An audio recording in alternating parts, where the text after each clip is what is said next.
আমাদের আজকে biology theory ক্লাসের ক্লাস নাম্বার 10। তার মানে এর আগে আরো 9টি ক্লাস আমরা করেছি। সেখানে আমরা গতকালকে নিউট্রিশন চ্যাপ্টারটাকে শেষ করে নতুন একটা চ্যাপ্টারে প্রবেশ করেছিলাম, আমাদের চ্যাপ্টার নাম্বার 2। চ্যাপ্টার নাম্বার 2 কি ছিল? সেটা ছিল হচ্ছে ডাইজেস্টিভ সিস্টেম, অর্থাৎ পাচনতন্ত্র। হুম তো ডাইজেস্টিভ সিস্টেমের মধ্যে আমরা জাস্ট স্টার্টটা করেছিলাম, বেসিক কিছু। তো আমাদের কোর টপিক ডাইজেস্টিভ সিস্টেমের মধ্যে কি চলছে? কোর টপিক বলে ফেলো দেখি, কোর টপিক কি চলছে?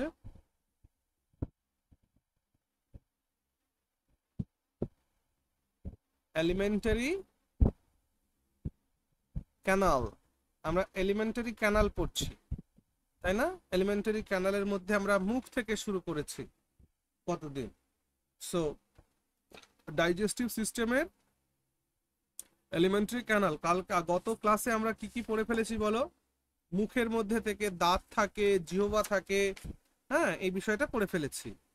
আজকে তারপর থেকে যেভাবে নোট তৈরি হচ্ছে ক্লাস ওয়াইজ, সেইভাবেই কিন্তু তোমরা প্রত্যেকে নোট তৈরি করবে। ওকে?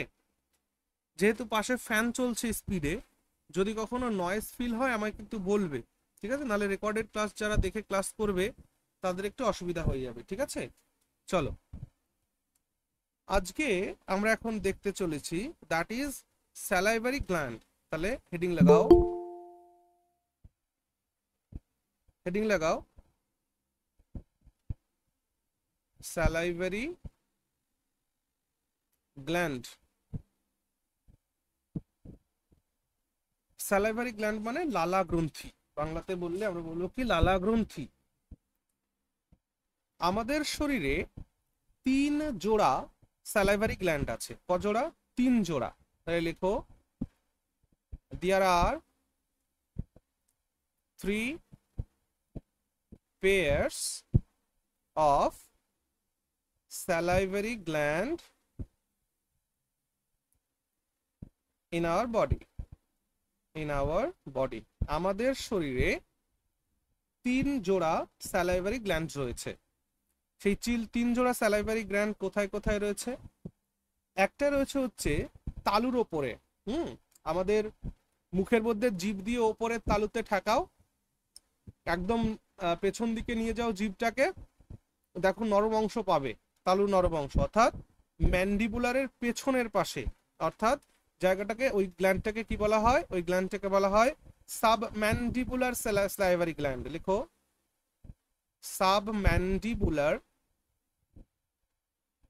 Submandibular salivary gland. মানে এটার স্থান কোথায়? এটার স্থান হচ্ছে তালুর উপরে, তালুর উপরে। নেক্সট স্যালাইভারি গ্ল্যান্ড কোথায় আছে? জিভের নিচে। দেখো জিভের নিচে নরম অংশ রয়েছে, এটাকে বলা হয় সাবলিঙ্গুয়াল। যেহেতু জিভের নিচে, এটাকে বলা হয় sublingual salivary gland. Sublingual salivary gland, তো এটা কোথায় আছে? এটা আছে হলো জিভের নিচে, জিভের নিচে। আর 3 নম্বরটা হচ্ছে কোথায় আছে? প্যারোটিড গ্ল্যান্ড, যেটাকে আমরা বলি প্যারোটিড গ্ল্যান্ড। তো প্যারোটিড গ্ল্যান্ডটা কোথায় থাকে?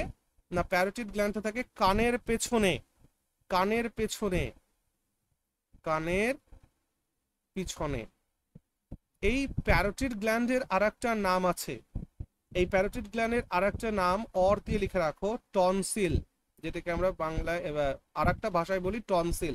প্যারোটিড থেকে আমরা টনসিল ভাষাটিকে বেশি জানি, কারণ আমাদের যখন শরীরে সর্দি হয় বা ঠান্ডা লাগার ভাব হয়, তখন আমাদের এই টনসিল গ্ল্যান্ডটিকে একটা ভাইরাস, একটা ভাইরাস অ্যাটাক করে। সেই ভাইরাসটাকে বলা হয় মাম্পস। কি বলা হয়? মাম্পস নামক ভাইরাস অ্যাটাক করে। আর এই মাম্পস ভাইরাস অ্যাটাক করলে কি হয়? টনসিলটা কি হয়? ফুলে যায়, টনসিলে ইনফ্লামেশন হয়। আর সেই টনসিলে ইনফ্লামেশন যখন হয়, তখন আমাদের কি রোগ হয়? তখন আমাদের গলা ব্যথা রোগ হয়, গলা ব্যথা রোগ হয়। ওকে? তাহলে, এবং এই রোগটাকে কি বলে বলো তো? এই রোগটাকে বলে টনসিলাইটিস। এই যে যে টনসিল গ্ল্যান্ডটিকে মাম্পস ভাইরাস দ্বারা অ্যাটাক করলে এই যে গলা ব্যথা রোগ হয়, এই গলা ব্যথা রোগটাকে বলা হয় টনসিলাইটিস রোগ বলা হয়, টনসিলাইটিস। ওকে, ক্লিয়ার হলো? যখন আমরা গলাটিকে গরম রাখার চেষ্টা করব, সেটা মাফলার জড়িয়ে হোক বা কোনো সেলো টেপ লাগিয়ে হোক বা গরম শেক দিয়ে হোক বা গার্গেল করে হোক, গরম করলে আস্তে আস্তেই মাম্পস ভাইরাস ওখান থেকে সরে যায় বা ওখান থেকে ডিস্ট্রয় হয়ে যায়, তখন আমরা আবার স্বাভাবিক হয়ে উঠি। তাহলে আমাদের শরীরে কয় জোড়া স্যালাইভারি গ্ল্যান্ড থাকে? 3 জোড়া। সাবম্যান্ডিবুলারে 2 পিস, সাবলিঙ্গুয়ালে 2 পিস, আর দুপাশে দুকানের পাশে 2টো প্যারোটিড গ্ল্যান্ড। এখানে একটা জিনিস মনে রাখবা, এই যে 3টি স্যালাইভারি গ্ল্যান্ড রয়েছে, এই 3টি স্যালাইভারি গ্ল্যান্ডের মধ্যে পরীক্ষায় জিজ্ঞেস করে সব থেকে বড় স্যালাইভারি গ্ল্যান্ড কোনটি? তো মনে রাখবা যে প্যারোটিড গ্ল্যান্ড যেটা, এটা হলো দ্য লার্জেস্ট স্যালাইভারি গ্ল্যান্ড। এটা হচ্ছে সব থেকে বড়, লার্জেস্ট স্যালাইভারি গ্ল্যান্ড। সব থেকে বড় স্যালাইভারি গ্ল্যান্ড হচ্ছে কোনটি? দ্যাট ইজ প্যারোটিড, আর একটা নাম হচ্ছে টনসিল। এটুকুন আশা করছি সকলের ক্লিয়ার হয়েছে। এবার স্যালাইভা সম্পর্কে কিছু নোট আমরা নেব, যা এক্সাম পয়েন্ট অফ ভিউ থেকে ইম্পর্টেন্ট। সবার প্রথমে জিজ্ঞেস করা হয় যে আমাদের স্যালাইভা এটি কি অ্যাসিডিক না বেসিক, এটা প্রশ্ন জিজ্ঞেস করা হয়। তাই স্যালাইভা অ্যাসিডিক না বেসিক এটা জানবার জন্য স্যালাইভার পিএইচ ভ্যালুটা জানতে হবে। তাহলে আমরা কি করব এখন? স্যালাইভার পিএইচ ভ্যালু, হ্যাঁ, পিএইচ ভ্যালু অফ স্যালাইভা। স্যালাইভার পিএইচ ভ্যালু হচ্ছে 6.8। তাহলে যখনই 6.8 স্যালাইভার পিএইচ ভ্যালু হলো, তাহলে এটা কি হয়ে গেল? এটা অ্যাসিডিক হয়ে গেল, অ্যাসিডিক হয়ে গেল।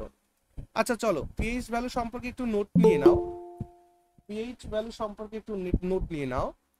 যদি পিএইচ ভ্যালু যদি 0 থেকে 7-এর মধ্যে থাকে, তাহলে সেই কম্পাউন্ডটাকে আমরা বলি যে এটা হচ্ছে অ্যাসিডিক কম্পাউন্ড। ওকে, যদি পিএইচ ভ্যালু 7-এর থেকে বেশি, 7 থেকে 14 থাকে, তাহলে এটাকে আমরা বলি বেসিক কম্পাউন্ড। ওকে, তাহলে এটুকুন ক্লিয়ার হলো যে পিএইচ ভ্যালু 0 থেকে 7 হলে সেটাকে আমরা বলি অ্যাসিডিক, আর পিএইচ ভ্যালু 7 থেকে 14 হলে সেটাকে আমরা বেসিক বলি। তাহলে স্যালাইভা হচ্ছে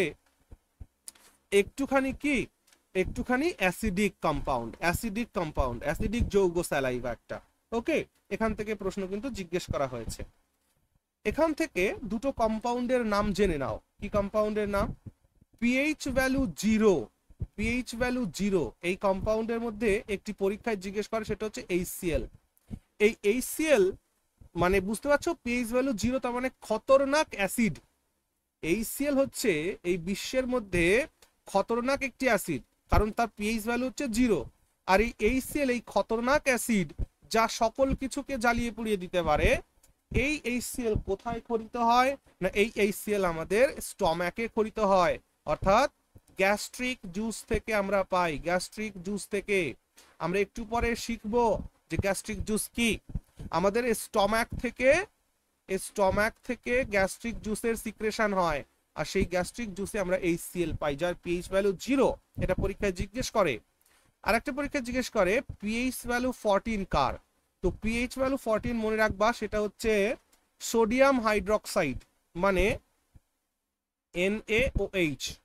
NaOH বা সোডিয়াম, এটাকে বলা হয় সোডিয়াম হাইড্রক্সাইড। আমার সাথে সাথে নোট করবে, সোডিয়াম হাইড্রক্সাইড। ওকে, তাহলে সোডিয়াম হাইড্রক্সাইড এটা হচ্ছে একেবারে বেস, মানে বিরাট ভাবে খার এটা আর কি।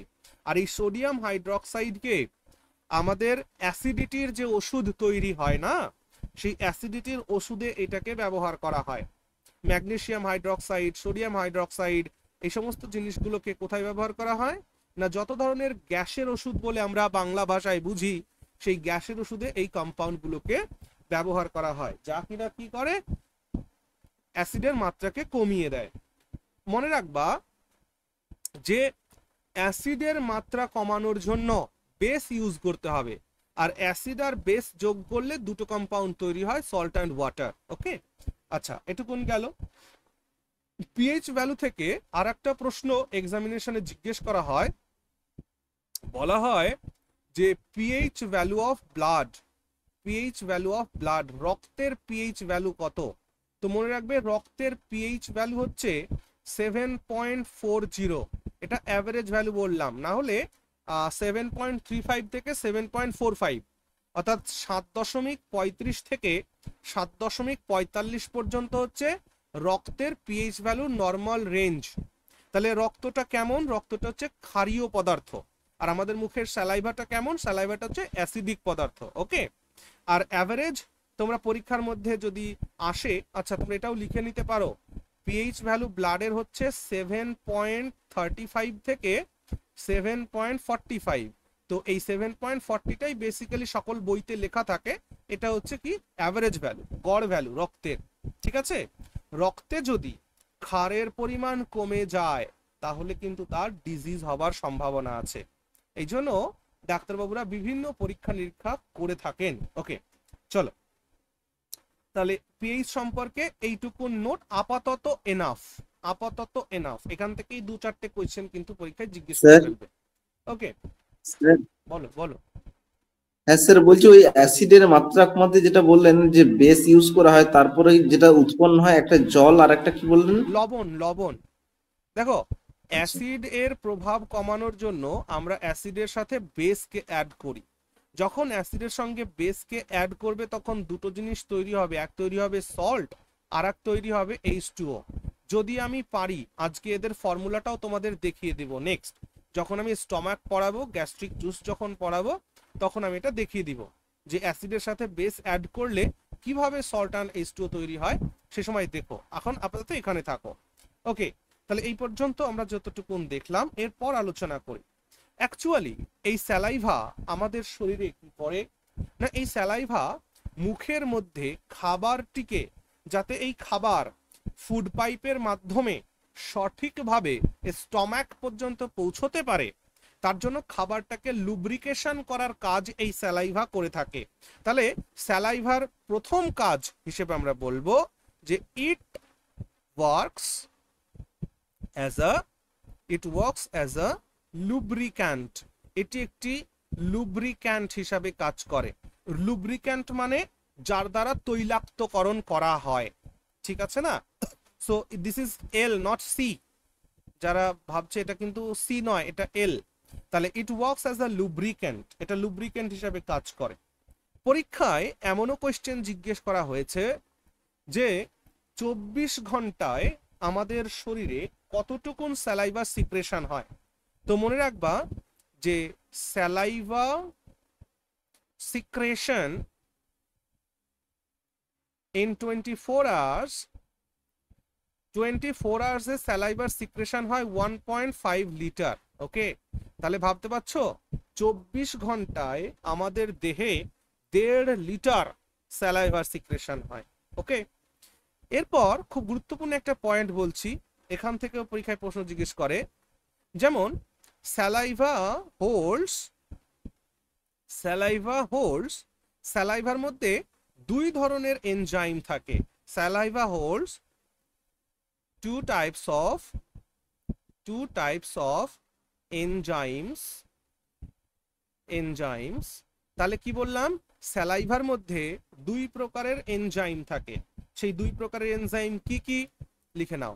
স্যালাইভার মধ্যে দুই প্রকারের এনজাইম থাকে, একটা থাকে হচ্ছে টাইলিন, PTYLIN, টাইলিন, আর একটা থাকে হচ্ছে কি বলতো এটাকে বলে লাইসোজাইম, লাইসোজোম নয়, লাইসোজাইম। তাহলে স্যালাইভার মধ্যে দুই প্রকারের এনজাইম থাকে, একটা হচ্ছে টাইলিন নামক এনজাইম, আর একটা হচ্ছে লাইসোজাইম নামক এনজাইম। ওকে, এবার টাইলিনের কাজ কি দাদা? টাইলিনের কাজ হচ্ছে এটা স্টার্চের পাচনে সাহায্য করে। আমরা যে স্টার্চ খাই, স্টার্চের বাংলা হচ্ছে সেদ্ধ শ্বেতসার, সেদ্ধ শ্বেতসার বলে বাংলাতে দেখবা লেখা থাকে। তো স্টার্চ এর পাচনে সাহায্য করে, স্টার্চের পাচনে সাহায্য করে। ওকে, টাইলিন। তাহলে দাদা লাইসোজাইমটা কি কাজ করে? দেখো লাইসোজাইমটাই হচ্ছে ইম্পর্টেন্ট। আচ্ছা, তোমাদের বাড়িতে যদি বয়োবৃদ্ধ কেউ থেকে থাকে, তো কখনো কি তাদের দেখেছো কেটে গেলে সেই কাটা জায়গায় বা ক্ষতস্থানে মুখের লালা লাগায়? এটা কি দেখেছো, কেউ অবজার্ভ করেছো, কেউ কোথাও করে থাকলে একটু বলো তো। হ্যাঁ দাদা। হ্যাঁ স্যার। করেছো? এই কারণেই করে, দেখো আমাদের আগেকার মানুষেরা সাইন্টিফিক্যালি তারা কিন্তু, দেখো এগুলো কতটাই নলেজেবল তারা ছিল, তাই না? কারণ তারা কিন্তু এই সমস্ত বিজ্ঞান পড়েনি, অথচ এটা তারা করছে। কেন? কারণ এটা পরম্পরায় চলছে, তারা তার মানে কি এটা কেউ জানতো নিশ্চিত রূপে। তাই মনে রাখবার, লাইসোজাইমের কাজ হচ্ছে আমরা যে খাবারটা খাই সেই খাবারটা যে ব্যাকটেরিয়া ফ্রি, আমরা কি এটা বলতে পারি? বলো। আমরা যে খাবার খাচ্ছি সেই খাবারের মধ্যে তো অনেক হার্মফুল ব্যাকটেরিয়া থাকে না?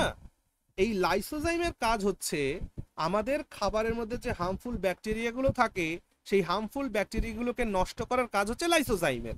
তো সেই কারণে যদি আমাদের কোথাও কেটে যায়, ক্ষত হয়, সেই জায়গায় মুখে লালা লাগানোর মানে হচ্ছে ওইখানে যে হার্মফুল ব্যাকটেরিয়াগুলো থাকবে সেগুলো ধ্বংস হবে।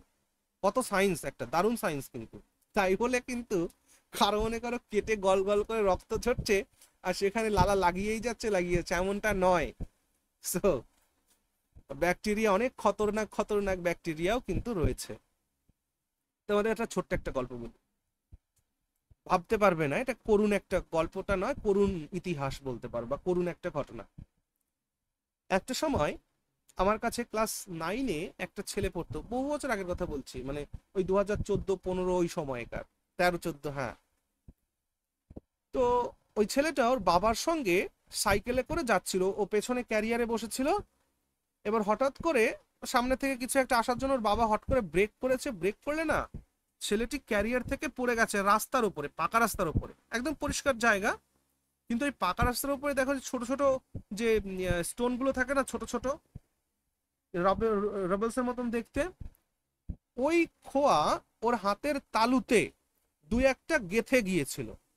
এইটুকুনি হয়েছে, আর কিচ্ছু হয়নি, দুই একটা খোয়া গেথে গিয়েছিল। তারপরেও এমনি যেরকম আমাদেরও লাগলে আমরা যেমন ঝেড়ে ফেলি, ও ওরকম ঝেড়ে ফেলেছে, একটু রক্ত টক্ত বেরিয়েছিল, কিছু মনে করেনি বা কোথাও লাগেনি যদিও। আস্তে আস্তে কি হলো, সপ্তাহ খানেকের মধ্যে ওর ওই বা হাতে হয়েছিল, বা হাতের পুরো তালুটা প্রায় পচন ধরার মতন অবস্থা হলো। বা হাতের তালু পচন ধরার মতন অবস্থা হতে হতে একটা পর্যায়ে এসে তার কনুইয়ের থেকে বা হাতের জায়গাটা কেটে ফেলতে হলো। তারপর সেই পচন থামছে না, তারপর তার হাতের মানে যেটা আমাদের শোল্ডার থেকে কাটতে হলো। আলটিমেটলি ছেলেটি ক্যান্সারে কিন্তু মারা গিয়েছে 2016-তে। তাহলে ভাবতে পারছো কত হার্মফুল ব্যাকটেরিয়া আমাদের চারপাশে ঘুরে বেড়াচ্ছে। এই জন্য যখনই কোথাও কেটে যাবে বা ক্ষত হবে, নিজেদের মতন ডাক্তারি না করে অবশ্যই কিন্তু হসপিটালে যাওয়া উচিত, যারা হসপিটালের আন্ডারে থাকো, বাড়ির আশেপাশে থাকলে, আর না হলে যে কোনো একজন ডাক্তারবাবুকে দেখিয়ে নেবে। তো ভাবতে পারছো কতটা মর্মান্তিক, জাস্ট 4-5টা খোয়া বা পাথরের দানা হাতে ঢুকেছিল, ছেলেটিকে মারা যেতে হলো। খুবই করুণ ইতিহাস। ওকে, নাও লাইসোজোম, তাহলে লিখে রাখো, লাইসোজোমের কাজ হচ্ছে খাবারের হার্মফুল ব্যাকটেরিয়াকে নষ্ট করে। খাবারের হার্মফুল, খাবারের হার্মফুল একটা এল কিন্তু, হ্যাঁ, খাবারের হার্মফুল ব্যাকটেরিয়া কে ধ্বংস করে। এই হচ্ছে লাইসোজাইমের কাজ। তাহলে আমি আশা করছি স্যালাইভা সম্পর্কে বা স্যালাইভারি গ্ল্যান্ড সম্পর্কে এইটুকুন পড়লেই এনাফ, এটুকুন পড়লেই enough. So may I rub all this? হ্যাঁ দাদা। ওকে,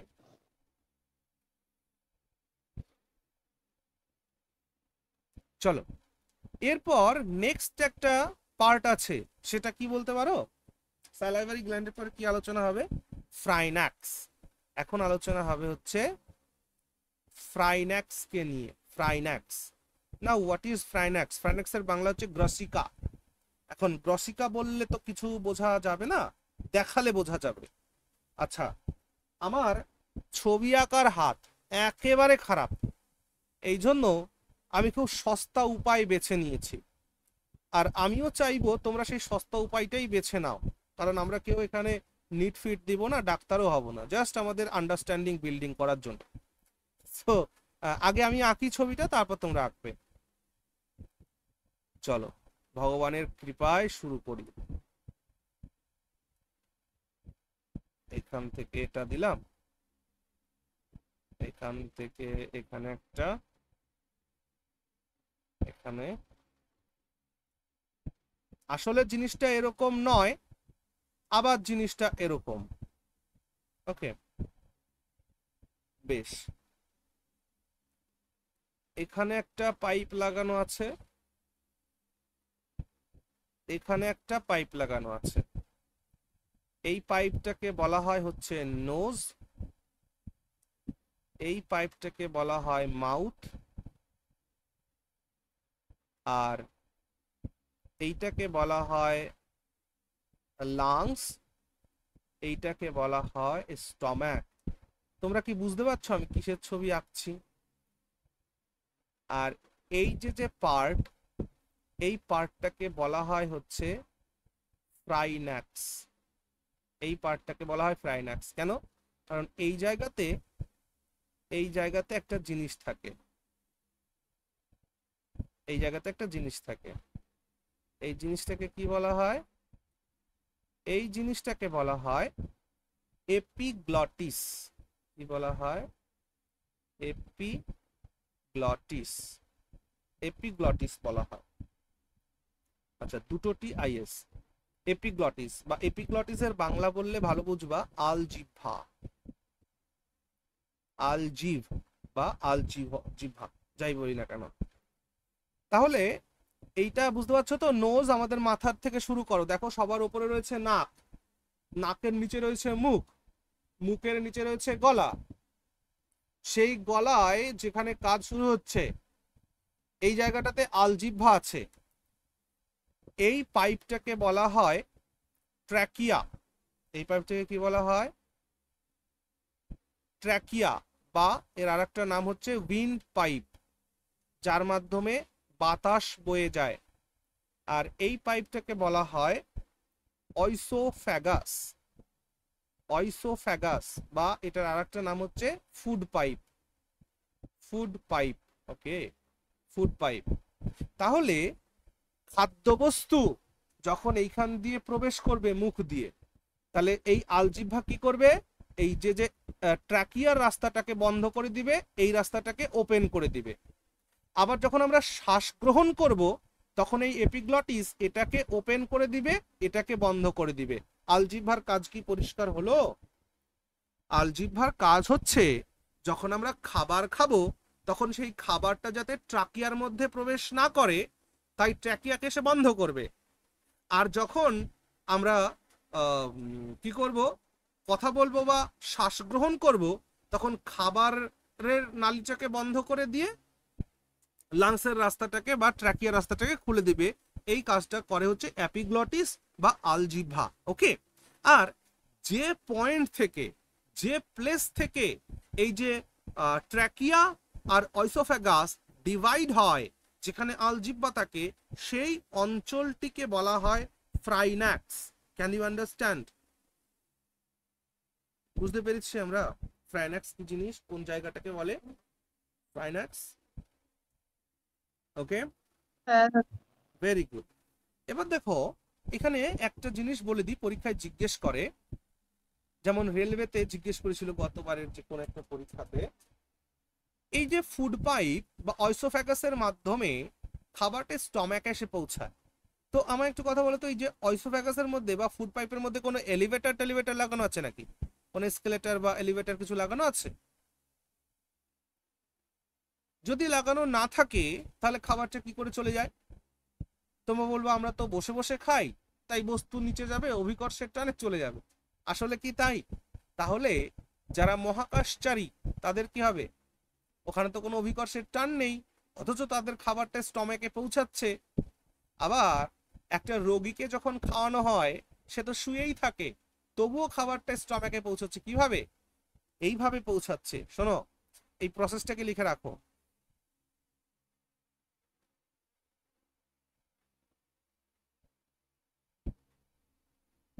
এইটা হচ্ছে আমাদের ফুড পাইপের কাজ বা অইসোফ্যাগাসের কাজ। ফুড পাইপের এই যে যে সংকুচনটা দেখতে পাচ্ছ, খাবার এখানে আসলে সংকুচিত হয়ে আবার এটাকে পাঠাবে, এখান থেকে আবার এখানে পাঠাবে, এখান থেকে আবার এখানে পাঠাবে। আর এই যে যে ঢেউ খেলানো কাজ, এই কাজের মাধ্যমে কিন্তু খাবারটাকে এই স্টম্যাকে এসে পৌঁছে দিবে, এই স্টম্যাকে এসে পৌঁছে দিবে। বুঝতে পারছো তো? তাহলে ফুড পাইপ খাদ্যবস্তুকে যে পদ্ধতিতে মাউথ থেকে স্টম্যাকে পৌঁছে দেয়, এই পদ্ধতিটাকে বলা হয় প্যারিস্টাইলিসিস। এই প্রসেসটাকে কি বলে? This process is called peristalsis. Peristalsis. Okay, এই পরীক্ষায় এটা জিজ্ঞেস করেছে কিন্তু।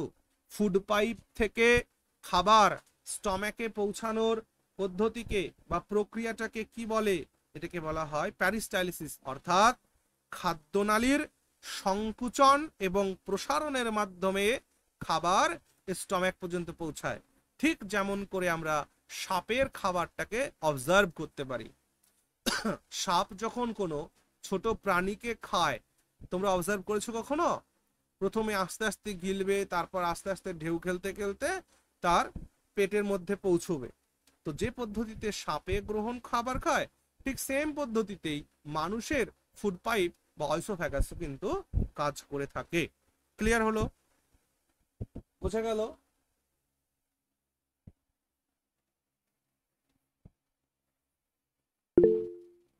হ্যাঁ দাদা। বেশ, ক্লাস জয়েন করব আবার রিমুভ হয়ে যাব ক্লাস থেকে, এটা ঠিক কথা নয়। উইদাউট মাই পারমিশন ক্লাস ছেড়ে কেউ যাবে না after joining the class. Okay, remember it. যারা রেকর্ডেড ক্লাস দেখবে তাদের বলছি, after joining my class don't leave without my permission. Okay, it is very very rude thing. Okay, চলো এবার আসো, ফ্রাইনাক্সের পরে আমরা পড়তে চলেছি স্টম্যাক। ওকে, চলো হেডিং লাগাও এবার, স্টমাক। আচ্ছা, ছবিটা তোমরা কি এঁকেছিলে না আমি তো মুছে দিলাম? তো স্যার আগের স্লাইডটা একবার দিন, একটা স্ক্রিনশট নিয়ে রাখি। সর্বনাশ হয়েছে, আমি তো ডিলিট করে দিলাম। এই তো যাক, অসুবিধা নেই, রেকর্ডেড ক্লাস থেকে দেখে নিও। হ্যাঁ, ছবিটা কিন্তু ঠিক আছে, আসলে ওই ছবিটা আঁকিনি, সেই জন্যই বলছি। হ্যাঁ, ছবিটা কিন্তু অবশ্যই রেকর্ডেড ক্লাস দিয়ে দেখে নিয়ে আঁকবে। হ্যাঁ, আচ্ছা ঠিক আছে ঠিক আছে। হেডিং লাগাও স্টমাক। এবার আমরা স্টমাক সম্পর্কে পড়ব। দেখো, স্টমাকের বাংলা কি বলো দেখি? পাকস্থলী। পাকস্থলী। কিন্তু স্টমাকের বিশুদ্ধ বাংলা হচ্ছে আমাশয়। মনে থাকবে? কি লিখলাম রে ভাই, আশয় লিখলাম কেন? আমাশয়। পাকস্থলী বা স্টমাকের বাংলা হচ্ছে আমাশয়। আমাশয় বা এটাকে আমরা বলে থাকি পাকস্থলী। কেন? কারণ এখানে পাক হয়, এখানে পাচন হয়, তাই পাকের স্থল বা পাকস্থলী বলে থাকি। ওকে, বা এর বিশুদ্ধ বাংলা স্টমাকের বাংলা হচ্ছে আমাশয়। ওকে, বেশ। স্যার আমাশয় তো একটা রোগের নাম। হ্যাঁ, মোটেই নয়।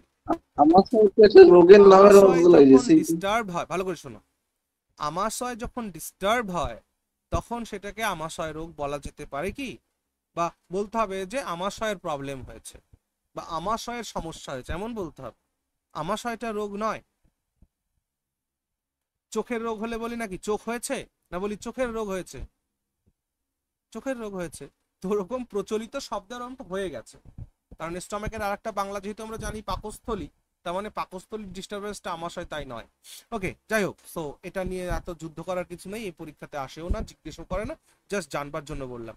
সবার প্রথমে এটুকু নোট করো যে আমাদের স্টমাকের লেন্থ কত। এটা কোনোদিন কোনো পরীক্ষায় জিজ্ঞেস করা হয়নি, তবু আমরা জানার জন্য পড়ছি, বা আমার চোখে অন্তত পড়েনি। লেন্থ অফ স্টমাক, স্টমাকের লেন্থ, নর্মাল লেন্থ বলছি, সেটা হচ্ছে 25 সেন্টিমিটার লং। 25 সেন্টিমিটার লং, এটা হচ্ছে 25 সেন্টিমিটার দৈর্ঘ্য হচ্ছে স্টমাকের হয়। এই স্টমাক থেকে সিক্রেট হয়, সিক্রেটস মানে ক্ষরণ, সিক্রেটস মানে কি ক্ষরণ।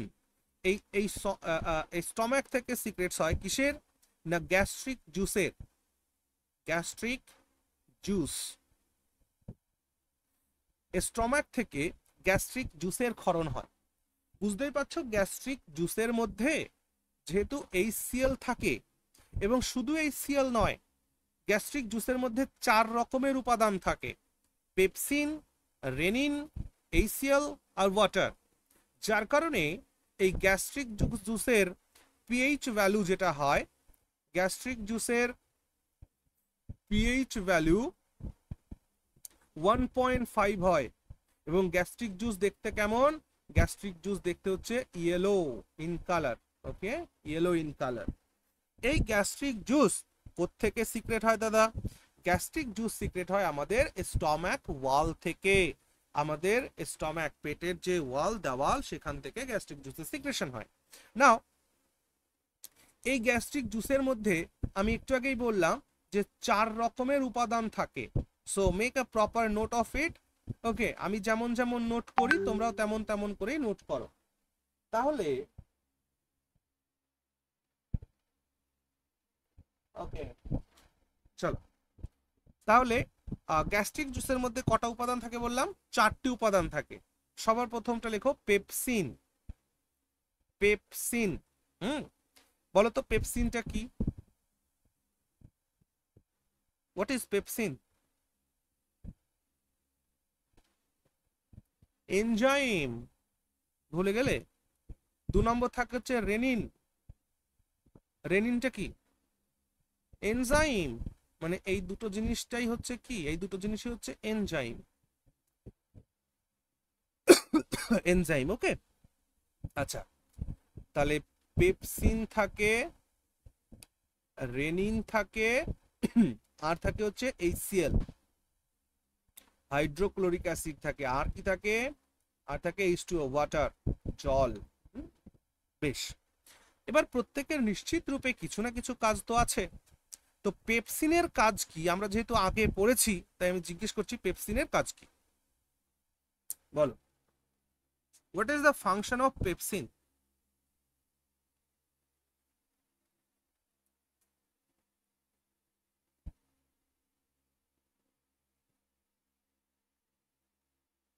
অন্তত সপ্তাহে একবার যেটা পড়ছো সেটা রিভিশন করবে, না হলে কি করে হবে? পেপসিনের কাজ বলো। পেপসিনের কাজ হচ্ছে প্রোটিনের পাচন করা, তাই না? প্রোটিনের পাচন করা হচ্ছে পেপসিনের কাজ। এবার পেপসিন কি করে দাদা? পেপসিন যেটা করে প্রোটিনকে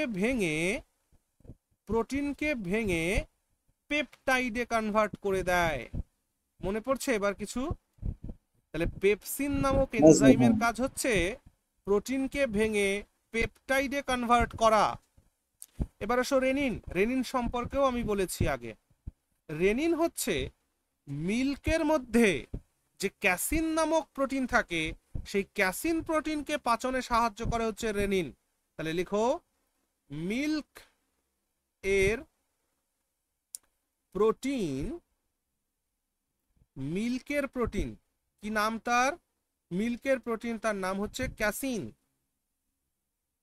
ক্যাসিন, এই ক্যাসিনের পাচনে সাহায্য করে। এই ক্যাসিনের পাচনে, পরীক্ষায় জিজ্ঞেস করেছে কিন্তু এটা, ক্যাসিনের পাচনে সাহায্য করে, ওকে।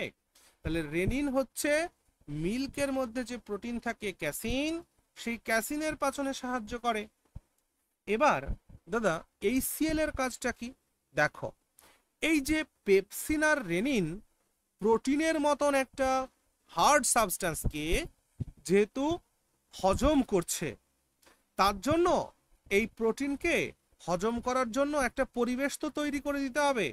সেই জন্য এই প্রোটিনের পরিপাকে অ্যাসিড একটা মিডিয়াম হিসাবে কাজ করে। তাহলে এটা এভাবে লিখে রাখো, যে পেপসিন এবং রেনিনের কাজ করার জন্য পেপসিন ও রেনিন পেপসিন ও রেনিন এর কাজ করার জন্য এটি অ্যাসিডিক মিডিয়াম হিসেবে কাজ করে। ওকে, তাহলে HCl এর কাজ হচ্ছে পেপসিন আর রেনিন যাতে প্রপারলি ফাংশন করতে পারে তাদের জন্য খাবারের মধ্যে যে পেটের মধ্যে যেটা গেল আর কি খাদ্যবস্তু তাকে অ্যাসিডিক বানানো, অ্যাসিডিক মিডিয়াম হিসেবে এটা কাজ করে অ্যাকচুয়ালি। ওকে, আচ্ছা দাদা ওয়াটারের কাজ কি? ওয়াটারের কাজটা খুব গুরুত্বপূর্ণ। গ্যাস্ট্রিক জুসের মধ্যে যে ওয়াটারটা থাকে সেই ওয়াটারের কথা বলছি, আউটসাইড ওয়াটারের কথা নয়। কারণ এই যে চারটে উপাদান দেখছো পেপসিন, রেনিন, HCl, ওয়াটার, এটা গ্যাস্ট্রিক জুসের মধ্যেই থাকে। এই যে গ্যাস্ট্রিক জুসের যে ওয়াটার এটা সিক্রেট হয়, HCl তো একটা বিরাট কঠিন অ্যাসিড, তাই HCl এর ক্ষতিটা যাতে কম হয়, কারণ HCl শরীরের যেখানে ক্ষরিত হচ্ছে সেই জায়গাটাকে তো ড্যামেজ করতে পারে, তাই না? তাই সেই HCl এর প্রভাব কমানোর জন্য জল এখানে সাহায্য করে। ওকে, তাহলে লিখে রাখো যে HCl এর ক্ষতি বা মাত্রা কমাতে এটি সাহায্য করে, ওকে, তাহলে HCl এর ক্ষতি বা মাত্রা কমাতে সাহায্য করে হচ্ছে ওয়াটার, জল। গেল। বিষয়টা কি হয় আমি তোমাদের একটু বোঝানোর চেষ্টা করি। দেখো এইটা মনে করো আমাদের স্টমাক, ঠিক আছে? তো এটা স্টমাকের ওয়াল, এটা কি আঁকলাম ছবি, এটা হচ্ছে স্টমাকের ওয়াল, স্টমাক ওয়াল। আর এই স্টমাক ওয়ালটার ওপর দিয়ে না এরম এরম করে এক ধরনের লেয়ার থাকে। সো আমার মতন করে ছবি আঁকবে, যেখানে যেমন করছি আমি তেমনি তোমরাও করবে। ওকে, এরম করে লেয়ার থাকে। এই যে লেয়ারগুলোকে আঁকলাম এই লেয়ারটাকে বলা হয় হচ্ছে মিউকাস লেয়ার। কি বলা হয়? Mucus layer. অর্থাৎ এই লেয়ার থেকে সবসময় মিউকাস নির্গত হতে থাকে। কেন? কারণ এই মিউকাস লেয়ারই HCl কে স্টমাক ওয়ালে যেতে বাধা দেয়। যদি আমাদের শরীরে প্রচুর পরিমাণে HCl এর সিক্রেশন হয় তাহলে মিউকাস লেয়ার ক্ষতিগ্রস্ত হবে। আর মিউকাস লেয়ার ক্ষতিগ্রস্ত হয়ে যখন এই স্টমাকের ওয়ালে এসে HCl পড়বে তখন আমাদের শরীরে একটা রোগ হবে, যে রোগটার নাম হচ্ছে আলসার বা পেটের ঘা। স্টমাক আলসার বা কি বলা হয় এটাকে? পেটের ঘা। আর এই স্টমাক আলসারকে যদি টাইমলি ডায়াগনোস অ্যান্ড ট্রিটমেন্ট না করা হয় তাহলে এটা পরবর্তীকালে ক্যান্সারে পরিণত হয় এবং তখন মানুষ মারা যায়। তাহলে এই জিনিসটাকে কিভাবে লিখবে একটা নোট করে সুন্দর করে লিখে রাখো যে মিউকাস লেয়ার HCl কে স্টমাক ওয়াল এ যাওয়া থেকে বাধা দেয়। তাহলে আমাদের স্টমাকের ওয়ালের উপরে মিউকাস লেয়ার কেন আছে? কারণ যাতে HCl যাতে স্টমাক ওয়ালে পৌঁছতে না পারে সেই জন্য। এবার যদি প্রচুর পরিমাণে HCl এর সিক্রেশন আমাদের শরীরে হয়, লিখে রাখো যদি HCl, আচ্ছা কি যেন নাম বলছি আমার, রিয়া তুমি লিখতে পারছো তো? আমি বাংলাতেই তো বলে চলেছি। হ্যাঁ দাদা লিখে নিচ্ছি। তুমি তোমার ভাষায় লিখে নাও। যদি HCl প্রচুর পরিমাণে ক্ষরিত হয়, যদি HCl খরিত মানে সিক্রেশন সিক্রেশন, হ্যাঁ, ক্ষরণ যেটাকে আমরা বলি। যদি HCl প্রচুর পরিমাণে সিক্রেটস হয় বা ক্ষরিত হয়, তবে তবে মিউকাস লেয়ার নষ্ট হয়ে যায়, তবে মিউকাস লেয়ার নষ্ট হয়ে যায় এবং HCl স্টমাক ওয়ালে পৌঁছে সেখানে ক্ষত তৈরি করে যাকে আমরা বলে থাকি স্টমাক আলসার। ঠিক আছে, স্টমাক আলসার। আর এই স্টমাক আলসারের যদি প্রপার ডায়াগনোস আর প্রপার ট্রিটমেন্ট না হয়, তাহলে এটাই পরবর্তীকালে ক্যান্সারে পরিণত হয়ে যায়। তাহলে এই যে আমাদের শরীরে বেশি পরিমাণে HCl এর ক্ষরণটাকে আমরা কি বলি? অ্যাসিডিটি। এই বেশি পরিমাণে ক্ষরণটাকে আমরা কি বলি? অ্যাসিডিটি। দেখো আমাদের দেখবা যে যখন আমাদের শরীরে অ্যাসিডিটি হয়, অর্থাৎ পেটের মধ্যে প্রচুর পরিমাণে যদি এই HCl এর সিক্রেশন হয়, অ্যাসিডিটি হয়, তখন আমাদের পেটের মধ্যে গ্যাস তৈরি হয়। আর সেই গ্যাস কি করে? HCl বা জল আমার পেটের মধ্যে যে লিকুইড থাকে সেটাকে না গলা পর্যন্ত নিয়ে আসে। সেটাকে কি বলে বলতো? Acidic reflux. সেটাকে কি বলে? Acidic reflux. আর অ্যাসিডিক রিফ্লাক্স হলে সেটা একদম বুক টুক জ্বলে যায়, তাই না? গলা বুক জ্বলে, হ্যাঁ, হার্ট বার্ন হয়, যেটাকে আমরা বলি হার্ট বার্ন। ঠিক, হ্যাঁ, ওকে। চলো তাহলে একটা পয়েন্ট লিখে রাখো, যখন HCl বেশি ক্ষরণ হয় তখন অ্যাসিডিটি রোগ হয়। লিখো, যখন HCl এর ক্ষরণ বেশি হয় তখন তাকে দাদা ক্ষরণ মানে সিক্রেশন। এই যে সিক্রেটস বললাম না, সিক্রেটস মানে নির্গত হওয়া বা ক্ষরিত হওয়া। ক্ষরণ মানে সিক্রেশন, SECRETION, সিক্রেশন। ওকে, আচ্ছা, তখন তাকে অ্যাসিডিটি বলে।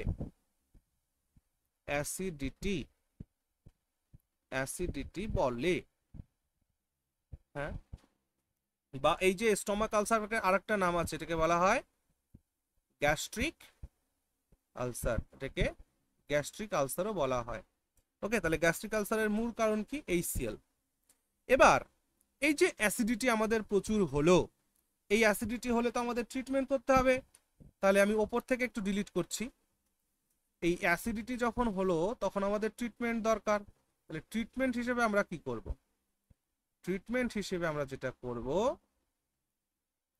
সেটা হচ্ছে আমরা অ্যাসিডকে ধ্বংস করা যায় যা দিয়ে, সেইটাকে সেবন করার চেষ্টা করব। সেটা কিভাবে হবে? একটু আগেই আমরা আলোচনা করেছি যে খার দিয়ে। ভেরি গুড, আমরা খারটাকে খাবো। এই জন্য দেখবা যে আগের মানুষেরা এই খাবার সোডা খেতেন যখন গ্যাস ট্যাস হতো, অ্যাসিডিটি হতো, গ্যাস। বা আমরা যে তেলে ভাজা খাই, সেই তেলে ভাজার মধ্যে কি দেওয়া হয় বলো দেখি? বেকিং সোডা দেওয়া হয়। বেকিং সোডা দেওয়া হয়। তাহলে বেকিং সোডা একটা এক প্রকারের ক্ষার, ওটা দিলে অ্যাসিডিটির মাত্রা কমবে, এই জন্যই দেওয়া হয়। ওকে, আচ্ছা, তাহলে দেখো সহজ একটা ট্রিটমেন্ট বলি, সহজ ট্রিটমেন্ট যেটা আমরা হয়তো কেউ কেউ করেওছি। তাহলে এর ট্রিটমেন্ট হিসেবে এই অ্যাসিডিটি যখন আমাদের প্রচুর হয়, তখন এর ট্রিটমেন্ট হিসেবে আমরা কি করি? ইনো খাই। কি খাই? ইনো খাই না? ইনো।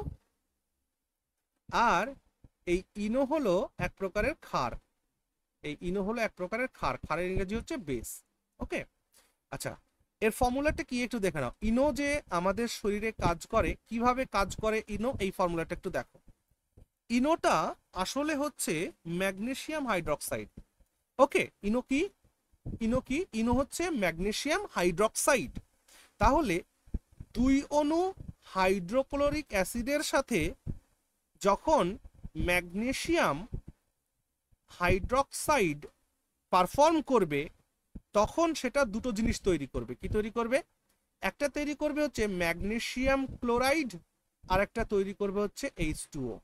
ঠিক? তাহলে HCl is what? HCl is acid. Magnesium hydroxide is what? এটার একটু নামটা লিখে রাখো, না হলে ভুলে যাবা। এটার নাম হচ্ছে magnesium hydroxide. Magnesium hydroxide. SSC তে এই প্রশ্নটা জিজ্ঞেস করা হয়েছিল, which of the following is use to treat the acidity. Acidity treat করার জন্য নিম্নের কোনটি ব্যবহার করা হয়? উত্তর হবে ম্যাগনেসিয়াম হাইড্রক্সাইড। চলো, তোমাদের বাড়িতে যদি গ্যাসের ওষুধ থেকে থাকে, একবার তুমি ওই ওষুধের পাতাতে দেখো, ওখানে দেখবা ম্যাগনেসিয়াম হাইড্রক্সাইড লেখা আছে। তাহলে HCl হচ্ছে অ্যাসিড, ম্যাগনেসিয়াম হাইড্রক্সাইডটা হলো বেস। তাহলে অ্যাসিডের সাথে বেস অ্যাড করলে রেজাল্ট কি পেলে? এই যে ম্যাগনেসিয়াম ক্লোরাইড তুমি পেলে, এই ম্যাগনেসিয়াম ক্লোরাইডটা অ্যাকচুয়ালি কি না? ম্যাগনেসিয়াম ক্লোরাইড হচ্ছে অ্যাকচুয়ালি সল্ট, এক প্রকারের লবণ। আর H2 পেলে হচ্ছে জল। তাহলে আমরা আগে দাদা ওটা MgCl2 হবে না? হ্যাঁ সরি MgCl2, হ্যাঁ ঠিক বলেছো, MgCl2। ঠিক বলেছো, আমারই লিখতে ভুল হয়েছে। তাহলে কি হলো? MgCl2 যেটা হচ্ছে সল্ট, H2O যেটা হচ্ছে ওয়াটার। তাহলে অ্যাসিডের সাথে বেস যখন বিক্রিয়া করবে তখন দুটো জিনিস তৈরি করবে, সল্ট আর ওয়াটার। ওকে, ক্লিয়ার? Very good. চল তাহলে আগে যাই। এরপর তাহলে স্টমাক বোঝা গেল। তাহলে স্টমাক থেকে গ্যাস্ট্রিক জুসের সিক্রেশন হয়। গ্যাস্ট্রিক জুসের মধ্যে 4টি উপাদান থাকে, pepsin, rennin, HCl and water. পেপসিনের কাজ হচ্ছে প্রোটিনকে ভেঙে পেপটাইডে কনভার্ট করা, পেপসিনের কাজ। রেনিনের কাজ কি? মিল্ক যে আমরা খাই, অর্থাৎ সেই ক্যাসিন নামক প্রোটিনের পাচন করাটা হচ্ছে রেনিনের কাজ। আর HCl হচ্ছে পেপসিন আর রেনিন এই এনজাইম দুটো যাতে ঠিকঠাক কাজ করতে পারে তার জন্য একটা অ্যাসিডিক মিডিয়াম হিসাবে কাজ করে। ওকে, আর ওয়াটারটা কিসের জন্য কাজ করবে? HCl আমাদের শরীরে যাতে ক্ষত তৈরি না করতে পারে, মিউকাস লেয়ারটা যাতে ক্ষতিগ্রস্ত না হয়, সেই জন্য জল তার মাত্রাটাকে কমাতে সাহায্য করে। ওকে, এই পর্যন্ত আশা করছি স্টমাক ক্লিয়ার হয়েছে। Now we move on to small intestine. তাহলে স্টমাকের পর খাবার কোথায় যাবে? স্টমাকের পর খাবার যাবে হচ্ছে স্মল ইন্টেস্টাইনের উপরে। এখন আমরা যে পার্টটা পড়তে চলেছি এটাও খুব গুরুত্বপূর্ণ। হ্যাঁ, সো সুন্দর করে লেখো সবাই একটু। ওকে, আমি কি মুছে দেবো এটা? হ্যাঁ দাদা। বেশ, সবার নোট হয়েছে? সবাই কিন্তু আমার এখানে বলতে, আমি বলছি এবং লিখছি, তাহলে পড়তে পড়তে নোট করবে, তাহলে ভালো হবে। হ্যাঁ স্যার হ্যাঁ, নোট লিখেছি। হয়ে গেছে। Very good. Okay okay, very good, thank you. চলো এবার খাতার মধ্যে হেডিং লাগাও, স্মল ইন্টেস্টাইন। তাহলে খাবার এবার পৌঁছাবে কোথায়? খাবার এবার পৌঁছাবে হচ্ছে স্মল ইন্টেস্টাইনের মধ্যে। মানে স্যার ক্ষুদ্রান্ত তো? হ্যাঁ, ক্ষুদ্রান্ত, ইয়েস। ইন্টেস্টাইন মানে অন্ত্র, আর স্মল মানে ক্ষুদ্র, ছোট। স্মল ইন্টেস্টাইন ক্ষুদ্র অন্ত্র বা ক্ষুদ্রান্ত্র। আচ্ছা, একটা সত্যি করে কথা বলো তো, পড়তে মজা লাগছে তো? নতুন নতুন জানছি, ভাল লাগছে না সব? হ্যাঁ দাদা। চলো তাহলে স্মল ইন্টেস্টাইন, সবার প্রথমে বলি স্মল ইন্টেস্টাইনের লেন্থ হচ্ছে অ্যাপ্রক্সিমেটলি 22 ফিট, কোথাও কোথাও 21 লেখা থাকতে পারে, কারণ এটি 6 থেকে 7 মিটার হয়। 6 থেকে 7 মিটার এর হচ্ছে লেন্থ। ওকে, এটা জানলাম আমরা। এই স্মল ইন্টেস্টাইনের মধ্যে খাবার কতক্ষণ থাকে? এখানে 3 থেকে 4 ঘন্টা খাবার এখানে থাকে, 3 to 4 আওয়ার্স। 3 to 4 আওয়ার্স এই স্মল ইন্টেস্টাইনের মধ্যে খাবার থাকে। আচ্ছা, এবার আমরা না একটা ছবি আঁকার চেষ্টা করব। সো আগে তোমাদের আঁকার দরকার নেই, আমি আগে আঁকি, তারপর তোমরা আঁকবা, ঠিক আছে? ওকে, নাও আমরা ছবি আঁকবো এখন।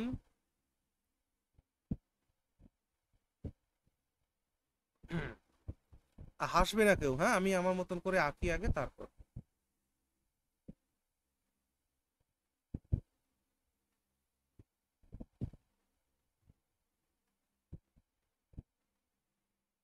সাবাস, সুন্দর হয়েছে। হ্যাঁ, আর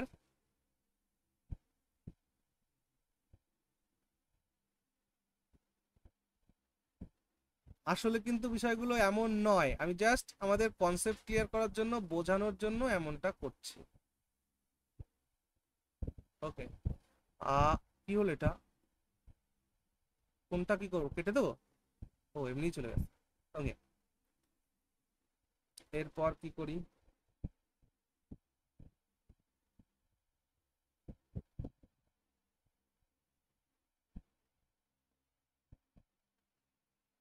আর এইখানে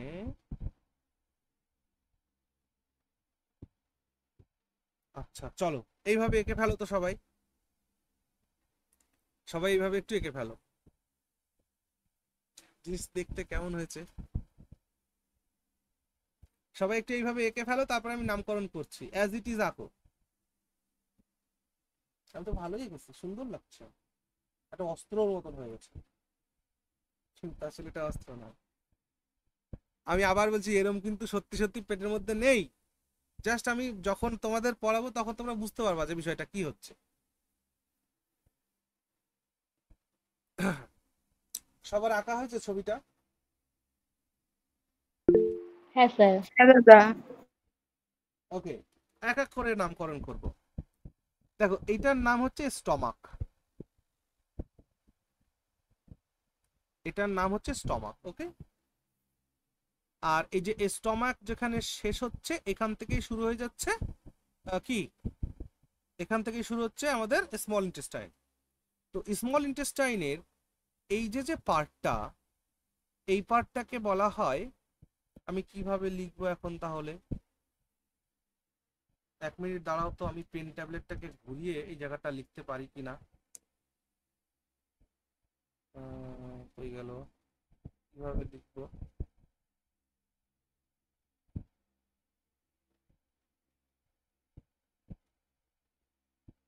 আচ্ছা, এই পার্টটার নাম হচ্ছে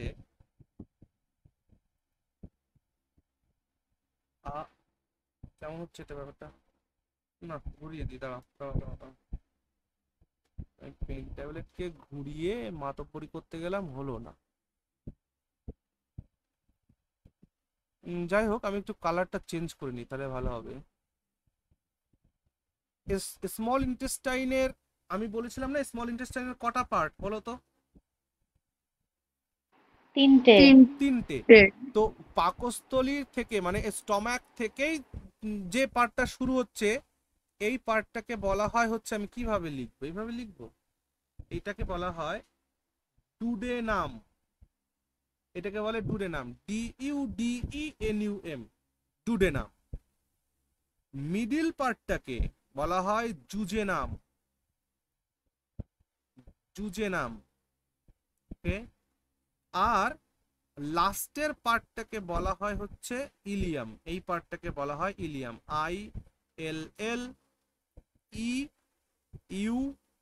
ILLEUM, ইলিয়াম। তাহলে স্মল ইন্টেস্টাইনের ছবি আমরা এখানে দেখছি। স্মল ইন্টেস্টাইনের পার্টটা, প্রথম পার্টটাকে বলা হয় ডুডেনাম, তারপরের পার্টটাকে, মিডিল পার্টটাকে বলা হয় জুজেনাম, তারপরের পার্টটাকে বলা হয় ইলিয়াম। ওকে, আমরা যে ভিলাই দেখেছি, সেই ভিলাই কোথায় থাকে? এই জায়গাটায়, ফিঙ্গার লাইক প্রজেকশন, আঙ্গুলের মতন। এই যে এই জিনিসগুলোকে বলা হয় হচ্ছে ভিলাই। তাহলে ভিলাই কোথায় থাকে? ইন্টেস্টাইনের ইলিয়াম পার্টে, ইন্টেস্টাইনের ইলিয়াম পার্টে ভিলাই থাকে। সো এরকম করে করে ছবি এঁকে নাও। সো এই এই এই জিনিসগুলোকে বলা হয় হচ্ছে ভিলাই, VILLI, ভিলাই থেকে স্যার বাংলা। ভিলাই মানে অ্যাপেন্ডিক্সটা? No, why appendix?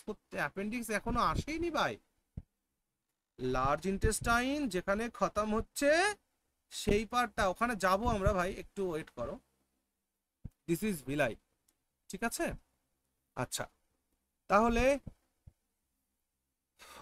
গেল ভাই আমার। কেন অ্যাপেন্ডিক্স বললে? আমার তো এখন একটু রাগ রাগ হয়ে গেল। এটা তো স্মল ইন্টেস্টাইন। স্মল ইন্টেস্টাইনের 3টে পার্ট। এই স্মল ইন্টেস্টাইনের পরে কোথায় যাবে এই নালাটা, মানে এই পাইপটা কোথায় যাবে? সিকামে যাবে। সিকাম কোলন রেকটাম, এরপর থেকে কি শুরু হবে বলো দেখি? লার্জ ইন্টেস্টাইন শুরু হবে। আচ্ছা চলো আমি তোমাদের জিনিসটাকে একটু বোঝানোর চেষ্টা করছি, বিষয়টা কি। আচ্ছা, ভগবানের আশীর্বাদে আমি একটু ছবি আঁকার চেষ্টা করি।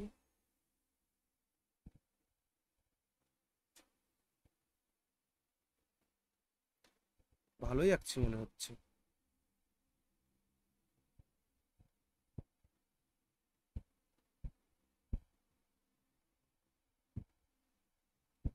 ভালোই আঁকছি না বলো? সুন্দরই এঁকেছি কিন্তু, দেখো। হ্যাঁ স্যার সুন্দরী। হ্যাঁ সুন্দরই এঁকেছি কিন্তু, আমি বলতে হবে। আমি এবার আসল দৃশ্যটা দেখানোর চেষ্টা করছি। এটা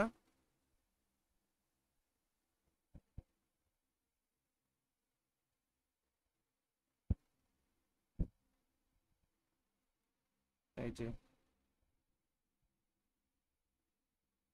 এবার বোঝার চেষ্টা করো বিষয়টা কি হচ্ছে। বুঝতেই পারছো, এটা হচ্ছে স্টমাক। এই স্টমাকের পরেই এখান থেকে এই পার্টটুকুন হচ্ছে কি, এইটুকুনকে এটাকে বলা হচ্ছে small intestine,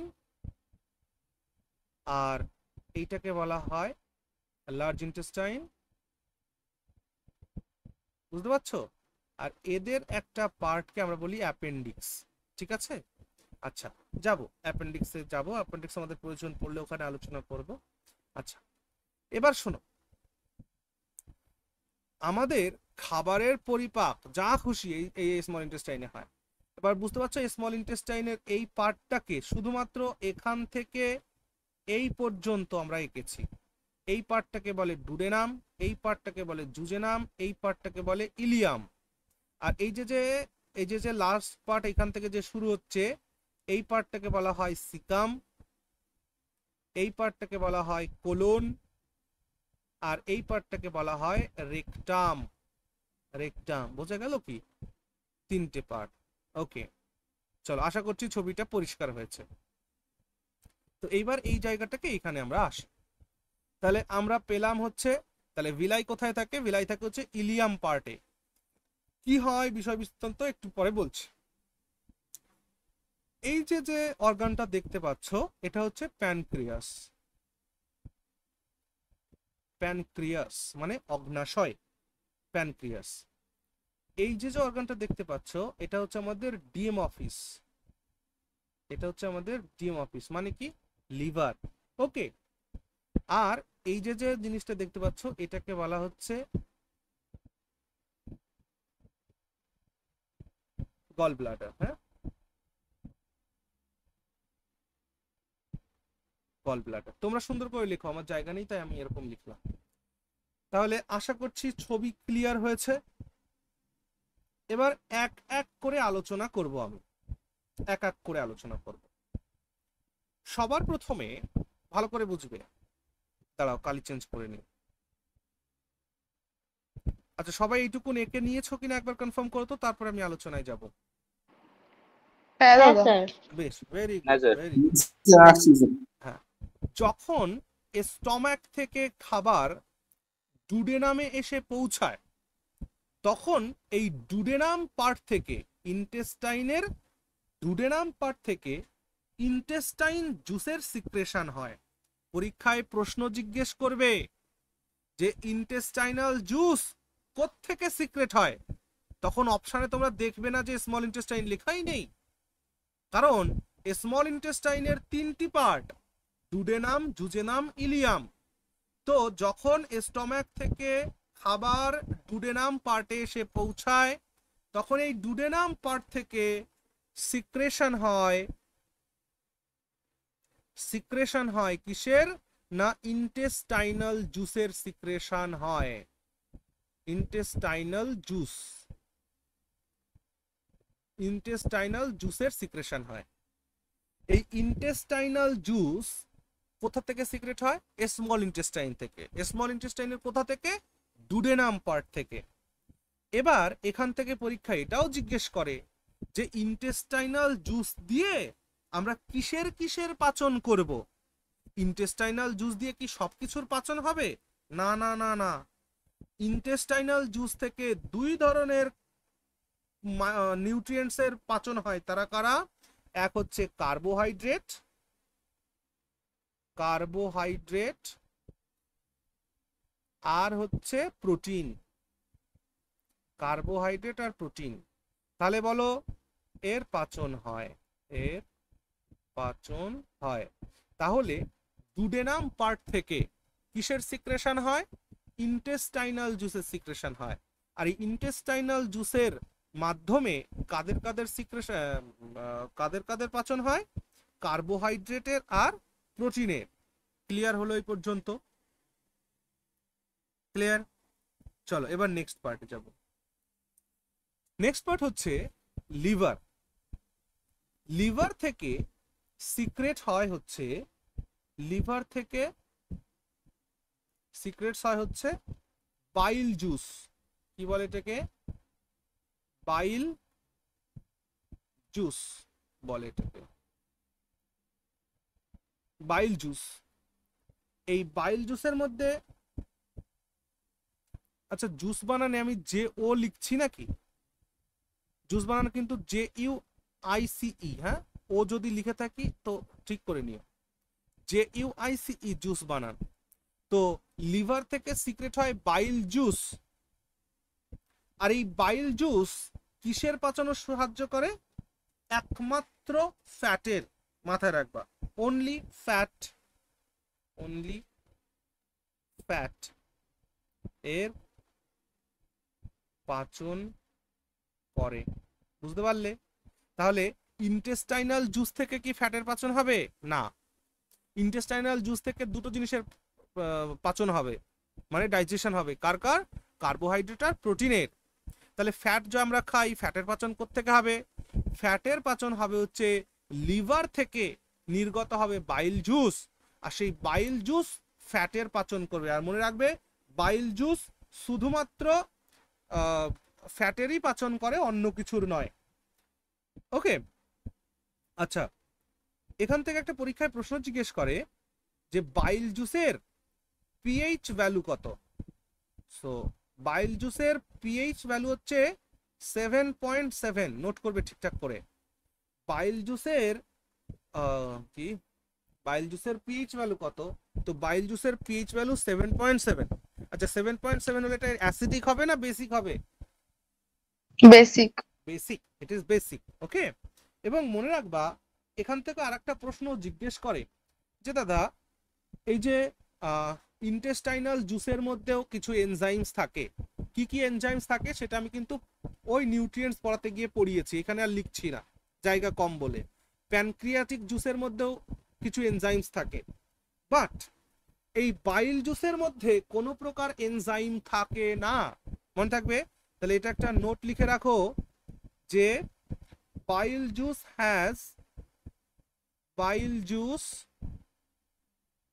has no enzymes. বাইল জুসের মধ্যে কোনো প্রকার এনজাইমস থাকে না। ওকে, বেশ। এবার লিভার থেকে এই বাইল জুস স্টোর হয় কোথায়? গল ব্লাডারে। তাহলে গল ব্লাডারে কি হয়? গল ব্লাডারে হচ্ছে store room of bile juice. Bile জুসের স্টোর রুম হচ্ছে কি না? গল ব্লাডার, গল ব্লাডার। আর এই গল ব্লাডারের মধ্যে পাথর হয়, হ্যাঁ, গল ব্লাডারের মধ্যে পাথর হয়, শুনেছো তো, জানো তো? হ্যাঁ দাদা। হ্যাঁ, তো গল ব্লাডারের মধ্যে পাথর হয়। আচ্ছা পরে আমি দেখাচ্ছি পাথর কি করে হয়, হ্যাঁ না তা না, তারপর কিভাবে ট্রিটমেন্ট হয় সেগুলো। তো যাই হোক, লিভার থেকে বাইল জুসের, হ্যাঁ বলো বলো বলো। বলছি স্যার এটা কি বলেন, gall bladder store room of, ওটা কি লিখেছেন? Bile juice. বাইল লিভার থেকে Okay, বাইল okay, জুস ঠিক। কোথায় আসবে? এই ডায়াগ্রাম থেকে কি বুঝতে পারছো? লিভার থেকে বাইল জুস এসে কোথায় স্টোর হবে? গল ব্লাডারে। আর যখন আমাদের খাবারের প্রয়োজন হবে তখন গল ব্লাডার থেকে বাইল জুস এই ডুডেনাম পার্টে এসে পড়বে। বোঝা গেল কি বলেছি? লিভার বাইল জুস সিক্রেট করে, আর সেই বাইল জুস গল ব্লাডারে এসে জমা হয়। গল ব্লাডার থেকে যখন যতটুকুন প্রয়োজন ততটুকুন ডুডেনামে পাঠিয়ে দেবে খাবার পাচন করার জন্য। ওকে, এই যে পাইপটা দেখতে পাচ্ছি, এই পাইপের মধ্যে কিন্তু কোনো কাজ হয় না, জাস্ট এটা আমি বোঝানোর জন্য একটা ছবি এঁকেছি। ওকে, এবার শোনো নেক্সট পয়েন্ট, প্যানক্রিয়াস। প্যানক্রিয়াস আমাদের শরীরের জন্য অনেক অনেক অনেক গুরুত্বপূর্ণ একটা অঙ্গ। এই প্যানক্রিয়াস থেকেও এক ধরনের জুসের সিক্রেশন হয়, সেটাকে বলা হয়, এটাকে এখানে লিখি, প্যানক্রিয়াটিক জুস। Pancreatic juice. তো প্যানক্রিয়াটিক জুস সিক্রেশন হয়। প্যানক্রিয়াটিক জুসের পিএইচ ভ্যালু পরীক্ষায় জিজ্ঞেস করে। তো প্যানক্রিয়াটিক জুসের পিএইচ ভ্যালু হচ্ছে ইট ভ্যারিজ, কেন কি এটা 7.5 থেকে 8.3 মধ্যে হয়, মানে এটাও একটা বেসিক কম্পোনেন্ট। ওকে, তাহলে প্যানক্রিয়াটিক জুসের পিএইচ ভ্যালু কত না, প্যানক্রিয়াটিক জুসের পিএইচ ভ্যালু হচ্ছে 7.5 থেকে 8.3। ওকে, নাও এই যে প্যানক্রিয়াটিক জুসের মধ্যে কি কি এনজাইমস থাকে অলরেডি আমরা সেটা লিখে নিয়েছি। তো প্যানক্রিয়াটিক জুস কার কার পাচনে সাহায্য করে না, pancreatic juice carbohydrate plus fat plus protein, এই তিনটিরই পাচন করে। তাহলে বুঝতে পারছো প্যানক্রিয়াটিক জুস কতটা ইম্পর্ট্যান্ট। আমাদের এখানে ইন্টেস্টাইনাল জুস থেকে শুধুমাত্র কার্বোহাইড্রেট আর প্রোটিনের পাচন হচ্ছে, আবার লিভার থেকে সিক্রেট হওয়া বাইল জুসের দ্বারা শুধুমাত্র ফ্যাটের পাচন হচ্ছে। কিন্তু প্যানক্রিয়াস থেকে যে প্যানক্রিয়াটিক জুসের সিক্রেশন হচ্ছে তার দ্বারা কার্বোহাইড্রেট, ফ্যাট, প্রোটিন সবকিছুর পাচন হচ্ছে, যার কারণে প্যানক্রিয়াটিক জুসকে আরেকটা নামেও বলা হয়, এটাকে বলা হয় complete digestive juice. Complete digestive জুসও কিন্তু বলা হয় প্যানক্রিয়াটিক জুসকে। পরীক্ষায় প্রশ্ন জিজ্ঞেস করা হয়েছে যে which of the following is called complete digestive juice. তো কমপ্লিট ডাইজেস্টিভ জুস বলা হয় প্যানক্রিয়াটিক জুসকে। কেন? কারণ এটি কার্বোহাইড্রেট, প্রোটিন, ফ্যাট তিনটেরই পাচন করে। আই থিঙ্ক এই পর্যন্ত তোমাদের বিষয়টা ক্লিয়ার হয়েছে। এবার আসো এই জায়গাটা আলোচনা করি। যখন খাবার এই ডুডেনাম পার্টে আসে, এই ডুডেনাম পার্টেই কিন্তু intestinal juice, pancreatic juice, bile juice, everything মিক্সচিং, দেখতে পাচ্ছ ছবি দেখে বুঝতে পারছো কোথায় হয়, ডুডেনাম পার্টে হয়। এই ডুডেনাম পার্টে এই সকল প্রকারের juice, intestinal juice, pancreatic juice, liver bile juice, এগুলো মেশে খাবারের সঙ্গে, মিশে এই খাবারটা তখন জুজেনাম পার্টে আসে। এই জুজেনাম পার্টে এসে সেই মিশ্রণটা এখানে কি করে না রেস্ট করে ফর আ হোয়াইল।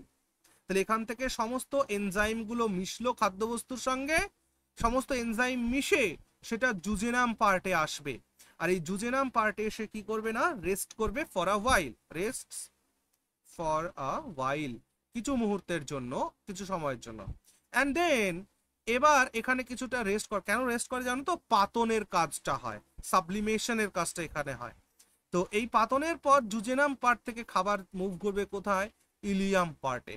আর এই ইলিয়াম পার্টেই অ্যাবজর্পশনের কাজ হয়। কি হয় বলো দেখি,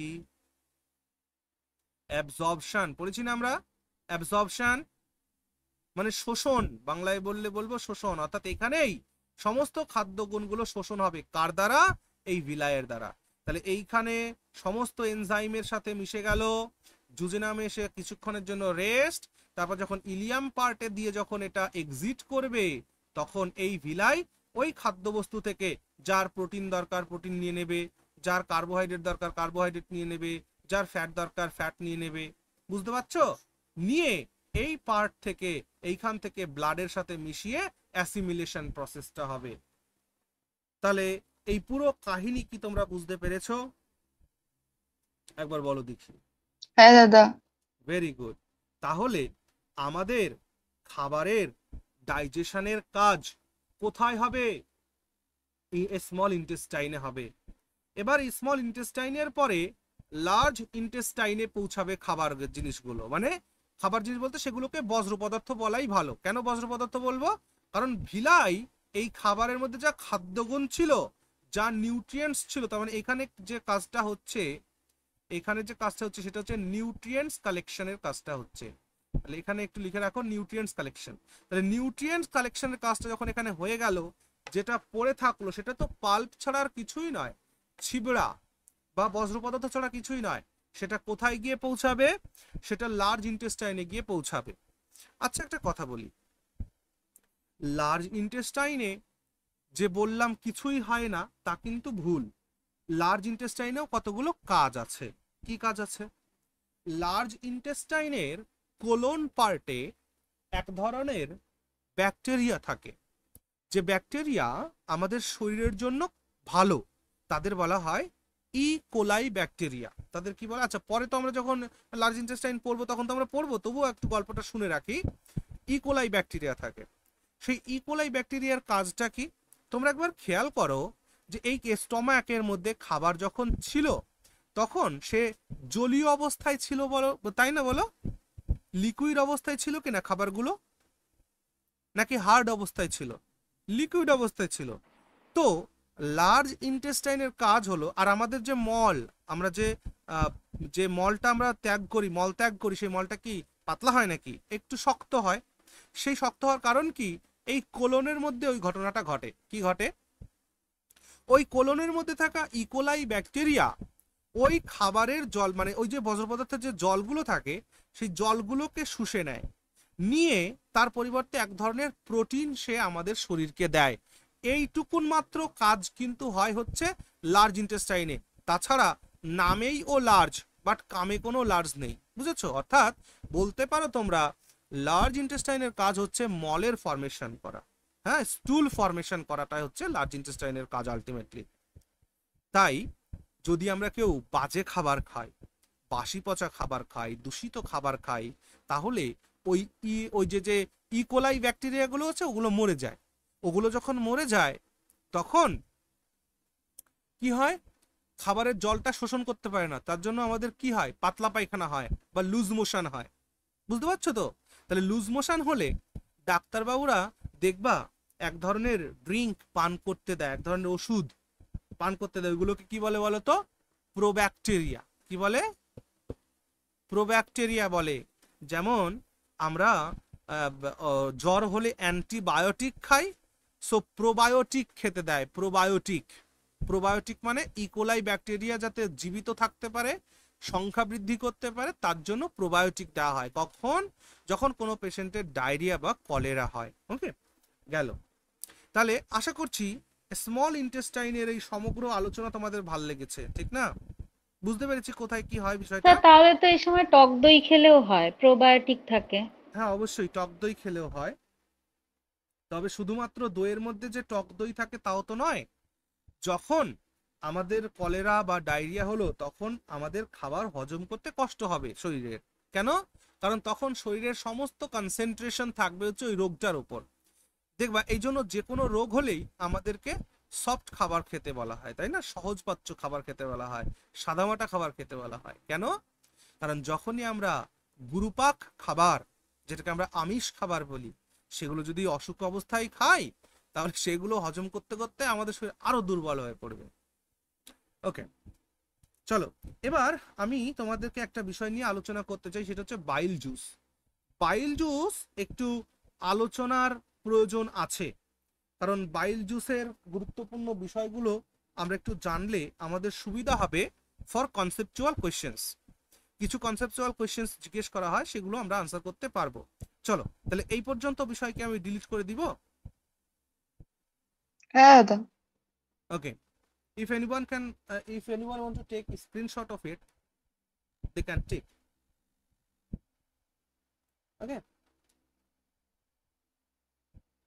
Okay, otherwise I am erasing it.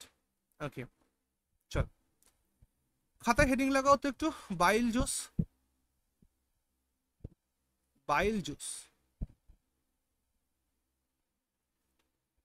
বাইল জুসের একটা মজার বিষয় আছে। চলো তাহলে সবার প্রথমে বাইল জুসের সিক্রেশনটা কোথায় হয়? সিক্রেটেড ফ্রম লিভার, লিভার থেকে সিক্রেট হয় and stores in and stored in gall bladder,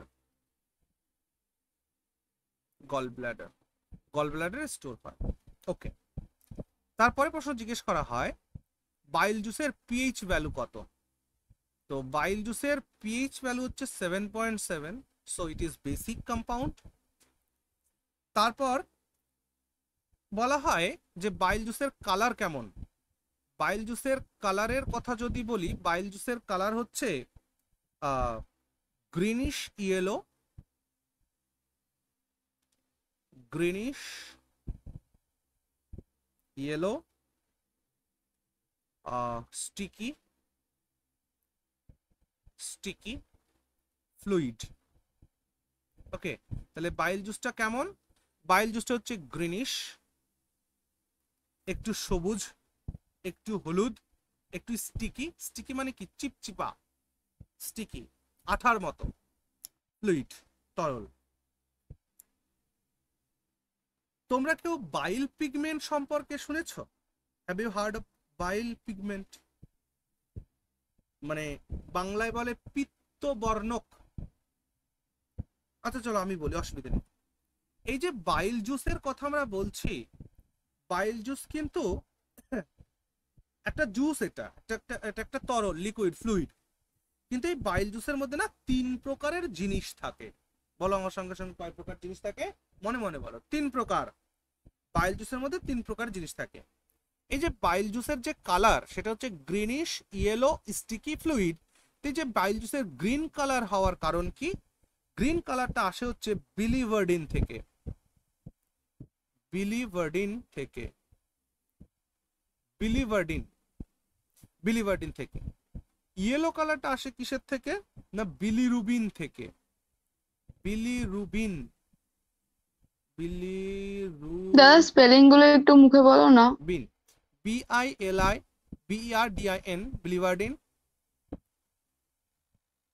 আর হচ্ছে BILIRUBIN, বিলিরুবিন, বিলিভার্ডিন। তাহলে গ্রিনিশ কালারটা কার জন্য হয়েছে? বিলিভার্ডিনের জন্য। ইয়েলোইশ কালারটা কার জন্য হয়েছে? বিলিরুবিনের জন্য। আর স্টিকিটা কেন হয়েছে? কোলেস্টেরলের জন্য। এটা কিসের জন্য হয়েছে? কোলেস্টেরলের জন্য, কোলেস্টেরলের জন্য। ওকে, কোলেস্টেরলের জন্য। না, এই যে বিলিরুবিন আর বিলিভার্ডিন, যেটাই আমরা বলি বিলিভার্ডিন আর বিলিরুবিন, এইগুলোকে বলা হয় বাইল পিগমেন্ট। একে বলা হয় বাইল পিগমেন্ট, বা বাংলায় বলে পিত্তবর্ণক, পিত্তবর্ণক অর্থাৎ পিত্তের রং যে দিয়েছে আর কি। ওকে, দেখো এবার কথা হচ্ছে দাদা, এই যে বাইল পিগমেন্ট গুলো অর্থাৎ বিলিভার্ডিন আর বিলিরুবিন, এই যে এরা কোত্থেকে আসে আমাদের শরীরে? কোত্থেকে আসে?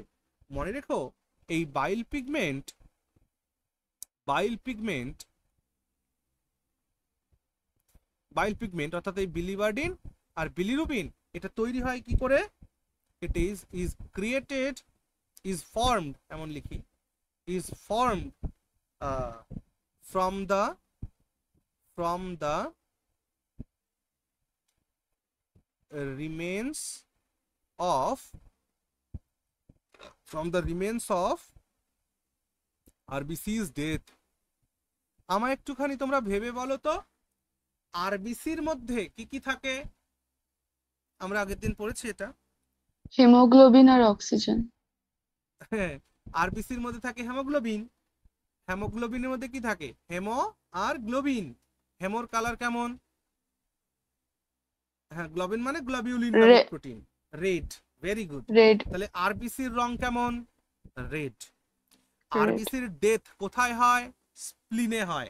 স্প্লিনে হয় আরবিসির হিমোগ্লোবিনের হেমোটা আলাদা হয়ে যায়, গ্লোবিউলিনটা আলাদা হয়ে যায়, তাই তো? এই যে হেমো আর গ্লোবিউলিন আলাদা হওয়ার পরে এদের যে রংটা ছিল, সেই রংটা তো শরীরে স্টোর হবে কোথাও না কোথাও। বুঝতে পারছো কি বলছি? আরবিসির নষ্ট হয়ে যাওয়ার পর 120 দিন একটা আরবিসি বাঁচে। তো আরবিসির যখন ডেথ হয় তখন তাদের যে কালারটা পড়ে থাকে, রংটা পড়ে থাকে, অর্থাৎ আরবিসির যে ডেথ রিমেন্স, সেই ডেথ রিমেন্স থেকে এই বাইল পিগমেন্ট অর্থাৎ বিলিভার্ডিন আর বিলিরুবিন তৈরি হয়। যার কারণে মনে রাখবে, যদি কারো শরীরে বাইল পিগমেন্ট বৃদ্ধি পায় তাহলে বুঝতে হবে যে ওই লোকটির শরীরে আরবিসি অনেক বেশি নষ্ট হচ্ছে। আর আরবিসি অনেক বেশি নষ্ট হওয়ার মানে কি জানো? লিভার নষ্ট হচ্ছে, লিভার ঠিকঠাক কাজ করছে না।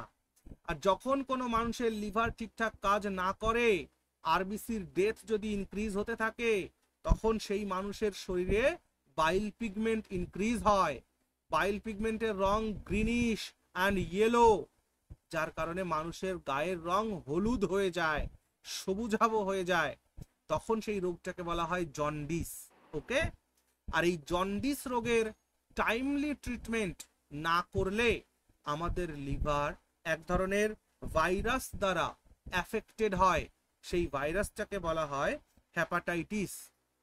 এই হ্যাপাটাইটিস ভাইরাসের অনেকগুলো প্রকার আছে, কিন্তু ভারতবর্ষে হ্যাপাটাইটিস বি হচ্ছে প্রমুখ ভাইরাস, যেটা ভারতবর্ষে ফাইন্ড করা গেছে। ওকে, এতক্ষণ ধরে কি বললাম কিছু কি মাথায় ঢুকলো? নোট করে দিব? হ্যাঁ দাদা। আচ্ছা আচ্ছা, আমি এক এক করে নোট বলি, তোমরা লেখো। আচ্ছা লেখো তো দেখি। আচ্ছা, বাইল পিগমেন্ট কি করে তৈরি হয় এই পর্যন্ত তো কোনো সন্দেহ নেই? না। বেশ, বাইল পিগমেন্ট তৈরি হয় হচ্ছে ডেথ রিমেন্স, আরবিসির ডেথ রিমেন্স থেকে বিলিরুবিন বিলিভার্ডিন তৈরি হয়। তো যদি আরবিসি বেশি পরিমাণে শরীরে মরতে থাকে তাহলে বাইল পিগমেন্ট ইনক্রিজ হবে। আর বাইল পিগমেন্ট ইনক্রিজ হওয়া মানে শরীরের রং হলুদ হয়ে আসবে, তার মানে লিভার নষ্ট হচ্ছে। এই রোগটাকে কি বলবো? জন্ডিস বলবো। এই জন্ডিসকে যদি প্রপার ট্রিটমেন্ট না করা হয় তাহলে আমাদের লিভার একটা ভাইরাস দ্বারা এফেক্ট হবে, যার নাম হ্যাপাটাইটিস। ওকে, এটাই লিখবো আমরা। লেখো, আমি আর লিখছি না, তোমরা লেখো। লিখছো তো সবাই? রেডি? হ্যাঁ দাদা। লেখো, যদি শরীরে বাইল পিগমেন্ট বৃদ্ধি পায়, যদি শরীরে বাইল পিগমেন্ট বৃদ্ধি পায়, তার অর্থ হলো আরবিসি অনেক নষ্ট হচ্ছে, আরবিসি অনেক নষ্ট হচ্ছে। আর এর অর্থ হলো লিভার নষ্ট হচ্ছে বা ঠিকঠাক কাজ করছে না। আর এর অর্থ হলো লিভার নষ্ট হচ্ছে বা ঠিকঠাক কাজ করছে না। এই পরিস্থিতিতে, ইন দিস সার্কামস্টান্সেস, এই পরিস্থিতিতে মানব শরীরের রং হলুদাভ হয়ে যায়। The color of human body becomes yellowish। তাহলে কি বললাম? মানুষের শরীরের রং হলুদাভ হয়ে যায়। আর এই রোগটিকেই বলা হয় জন্ডিস। আর এই রোগটিকেই বলা হয় জন্ডিস। জন্ডিস বানানটা দেখে লেখো, JAUNDICE। আর এই রোগটিকে বলা হয় jaundice. Full stop. Next point করে লেখো, এই জন্ডিস রোগের প্রপার ট্রিটমেন্ট না হলে, এই জন্ডিস রোগের প্রপার ট্রিটমেন্ট না হলে আমাদের লিভার হেপাটাইটিস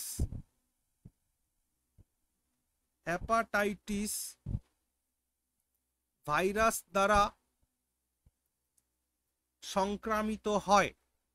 হেপাটাইটিস ভাইরাস দ্বারা সংক্রামিত হয়, মানে affected. Our liver gets affected by hepatitis virus. Okay, আমাদের লিভার হ্যাপাটাইটিস ভাইরাস দ্বারা হ্যাঁ দাদা। অ্যাফেক্টেড হয় বা ক্ষতিগ্রস্ত হয়, সংক্রামিত হয়। ওকে, এই পর্যন্ত নোট আমরা নিয়ে নিলাম। সুন্দর। আরেকটা বিষয় আমি এখানে বলে দিই, তোমাদের একটা কাজে লাগবে। দেখো, যখন আমরা হ্যাপাটাইটিস ভাইরাসের কথা বলছি, তো এই হ্যাপাটাইটিস ভাইরাসের অনেক প্রকার আছে। যেমন hepatitis virus A, hepatitis B, hepatitis C, hepatitis D, hepatitis E, আর হচ্ছে হ্যাপাটাইটিস জি। এফ নেই কিন্তু, এই কয়টা। তাহলে হ্যাপাটাইটিস ভাইরাস কয় প্রকার? 6 প্রকার। Hepatitis A, hepatitis B, hepatitis C, hepatitis D, hepatitis E, hepatitis G. Okay, এবার এখান থেকে একটা পরীক্ষায় প্রশ্ন জিজ্ঞেস করার জন্যই লেখানো হলো যে হ্যাপাটাইটিস বি, এই হ্যাপাটাইটিস বি ভাইরাসটাই কিন্তু ইন্ডিয়াতে সব থেকে বেশি, ইন্ডিয়াতে সব থেকে বেশি পরিলক্ষিত হয় বা ফাউন্ড হয়, পরিলক্ষিত হয়। ওকে, ইংরেজিতে লিখলে লিখো India has hepatitis B in maximum level ইন্ডিয়াতে। ওকে, শুধু ইন্ডিয়া বলাটা ভুল হবে, তবু এটা ইন্ডিয়া যেহেতু পরীক্ষাতে প্রশ্ন এসেছিল এই জন্য আমি ইন্ডিয়া লেখালাম। বাট এটাকে তোমরা বলতে পারো যে এশিয়াতে, সাউথ ইস্ট এশিয়াতে লিভার অ্যাফেক্টেড হয় যে হ্যাপাটাইটিস ভাইরাস দ্বারা, হ্যাপাটাইটিস বি বেশি, মানে ইন্ডিয়ান সাবকন্টিনেন্ট অন্তত। যেমন বাংলাদেশ, ভারত, পাকিস্তান, আফগানিস্তান, এই যে পার্টটা রয়েছে এই ইন্ডিয়ান সাবকন্টিনেন্ট, এই পার্টের মধ্যে হ্যাপাটাইটিস বিটা বেশি। যার কারণে বুঝতেই পারছো হ্যাপাটাইটিস বিটা কখন তোমাকে অ্যাটাক করবে, যখন তোমার লিভার জন্ডিস দ্বারা আক্রান্ত হবে। জন্ডিস কি করে হয় সেটা আমরা অলরেডি নোট লিখেছি। তো যার কারণে দেখবা বাচ্চারা যখনই কোনো শিশু জন্মগ্রহণ করে, শুনে নাও, এমন কোনো শিশু নেই যে জন্মানোর পরে তার জন্ডিস হয় না। তাহলে একটা নিউবর্ন বেবি তার জন্ডিস এটা একদম কমন সিনারিও, থাকবেই থাকবে, কারো মাত্রা বেশি কারো কম। আফটার বার্থ, যখনই শিশুটির জন্ম হলো, তার যখনই ডেলিভারি হলো, তখন ডাক্তারবাবুরা প্রপার ট্রিটমেন্ট দিয়ে দেন জন্ডিসের জন্য। এবার এই জন্ডিস কোনো কোনো শিশুর 1 মাসও থাকতে পারে, 2 মাসও থাকতে পারে। সেই পরিস্থিতিতে যেহেতু লিভার এফেক্টেড হবে, সেই কারণে বাচ্চাদের যাতে লিভারটা ক্ষতিগ্রস্ত না হয় তাদের একটা ভ্যাকসিন দেওয়া হয় এই হ্যাপাটাইটিস ভাইরাসের জন্য, হ্যাপাটাইটিস বি এর জন্য। ওকে, বেশ, এই পর্যন্ত গেল আমাদের। দাদা বলছি সবকটা সেম ক্রাইটেরিয়া এই এতগুলোর মধ্যে? আরেকবার বলো। এই সবকটা যে 6খানা টাইপের সেম ক্রাইটেরিয়া? সেম ক্রাইটেরিয়া বলতে ভাইরাসগুলো তো এগুলো প্রকার, বিভিন্ন প্রকারের ভাইরাস, কিন্তু আমাদের ভারতবর্ষে হ্যাপাটাইটিস বিটা আছে অন্য হ্যাপাটাইটিসের তুলনায়। ওকে, hepatitis B and criteria and all that I don't know. Okay, আচ্ছা চলো, বেশ। আচ্ছা, এবার ছোট্ট একটা কনসেপ্টকে ক্লিয়ার করে আজকে আমরা শেষ করব। পরের দিন লার্জ ইন্টেস্টাইন অ্যান্ড বাকি যা আছে সেগুলোকে পড়বো। ওকে, বেশ। আচ্ছা, এখানে একটা জিনিস আমি ক্লিয়ার করতে চাই, সেটা হচ্ছে তোমরা একটা ছবি দেখেছিলাম, আমি একটু আগে একটা ছবি এঁকেছিলাম এরকম করে, এরকম করে। এটা ছিল লিভার, লিভার থেকে বাইল জুসেস কোথায়? জিবির মধ্যে, গল ব্লাডারের মধ্যে স্টোর হয়। এটা হচ্ছে স্মল ইন্টেস্টাইন। এই দেখো গল ব্লাডারের মধ্যে স্টোন ফর্মেশন হয়, এর মধ্যে এই গল ব্লাডারের মধ্যে। যখন এই গল ব্লাডারের মধ্যে স্টোন ফর্মেশন হয়, তখন এই যে এখান থেকে যে মানে বাইল জুসটা সিক্রেট হবে, তার পথটা আটকে যায়। আর পথটা আটকে গেলে প্রচুর পরিমাণে ব্যথা হয়। মনে রাখবে গল ব্লাডারের যে ব্যথা, সেটা হয় হচ্ছে বগলের নিচে, ঠিক ডান সাইডে বগলের নিচে যদি ব্যথা হয় সেটাকে গল ব্লাডারের ব্যথা বলে, বা পাঁজরের নিচে যদি ব্যথা হয় সেটা গল ব্লাডারের ব্যথা। ওকে, তো এই গল ব্লাডারের মধ্যে এই যে যে পাথর তৈরি হলো, স্টোন তৈরি হলো, এই স্টোনটাকে মেডিকেলের ভাষায় বলা হয় ক্যালকুলাস। কি বলা হয় বলো দেখি? ক্যালকুলাস। মেডিকেলের ভাষায় বলা হয় ক্যালকুলাস স্টোনগুলোকে। এবার কথা হচ্ছে দাদা, এই স্টোনগুলো অ্যাকচুয়ালি কি? মনে রাখবা, এই ক্যালকুলাসগুলোকে বলা হয় ক্যালসিয়াম ক্যালসিয়াম অক্সালেট। এটা কি অ্যাকচুয়ালি? Calcium oxalate. অর্থাৎ আমাদের শরীরে যে পাথর তৈরি হয়, যে ক্যালকুলাস তৈরি হয়, সেগুলোকে বলা হয় ক্যালসিয়াম অক্সালেট। ক্যালসিয়াম অক্সালেট কি করে তৈরি হয় দাদা?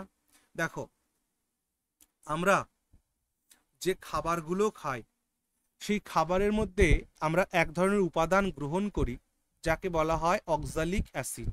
ঠিক, এই অক্সালিক অ্যাসিড আমাদের শরীরে যখন বেশি পরিমাণে থাকবে তখন আমাদের শরীরের মধ্যে, দেখো একটা কথা শুনে রাখো, অক্সালিক অ্যাসিডের সাথে যখন ক্যালসিয়াম মিশবে তখনই এরা ফর্ম করবে ক্যালসিয়াম অক্সালেট। ওকে, ক্যালসিয়াম অক্সালেট ফর্ম করবে। মনে রাখবে, ক্যালসিয়াম হচ্ছে এমন একটি উপাদান যা শরীর থেকে বাহির হতে চায় না। ওকে, ক্যালসিয়াম আমাদের শরীরে একবার প্রবেশ করলে এটা বেরোতে চায় না, যার কারণে দেখবে যদি কারো হাড়গোড় ভাঙে তাকে ডাক্তারবাবু বড় জোর 15 দিনের বেশি ক্যালসিয়াম দেবেন না। তোমরা এটা কেউ ফাইন্ড করেছো কি? যদি কারো ব্যক্তিগত অভিজ্ঞতা থাকে বুঝতে পারবে। আমার 3-4টে হাতের আঙ্গুলের 3-4টে হাড় ভাঙা, আমাকে 1 সপ্তাহের বেশি কিন্তু ক্যালসিয়াম দেননি। ঠিক আছে, দিনে 2টো করে খেতে হতো ক্যালসিয়াম, তারপর আর ক্যালসিয়াম দেননি। তার মানে ক্যালসিয়াম আমাদের শরীরে প্রবেশ করলে একবার বেরোতে চায় না। ঠিক তো, এই জন্য ক্যালসিয়াম আমাদের শরীরে মানে ওটা স্টোর থাকে। এবার যখন আমরা অক্সালিক অ্যাসিড গ্রহণ করছি, অক্সালিক অ্যাসিড আমরা কি থেকে পাই শুনে রাখো আজকে, যদি কারো স্টোন বেস্টোন থাকে শরীরে। টমেটো। হ্যাঁ, সেটা হচ্ছে স্পিনাচ থেকে, পালং শাক,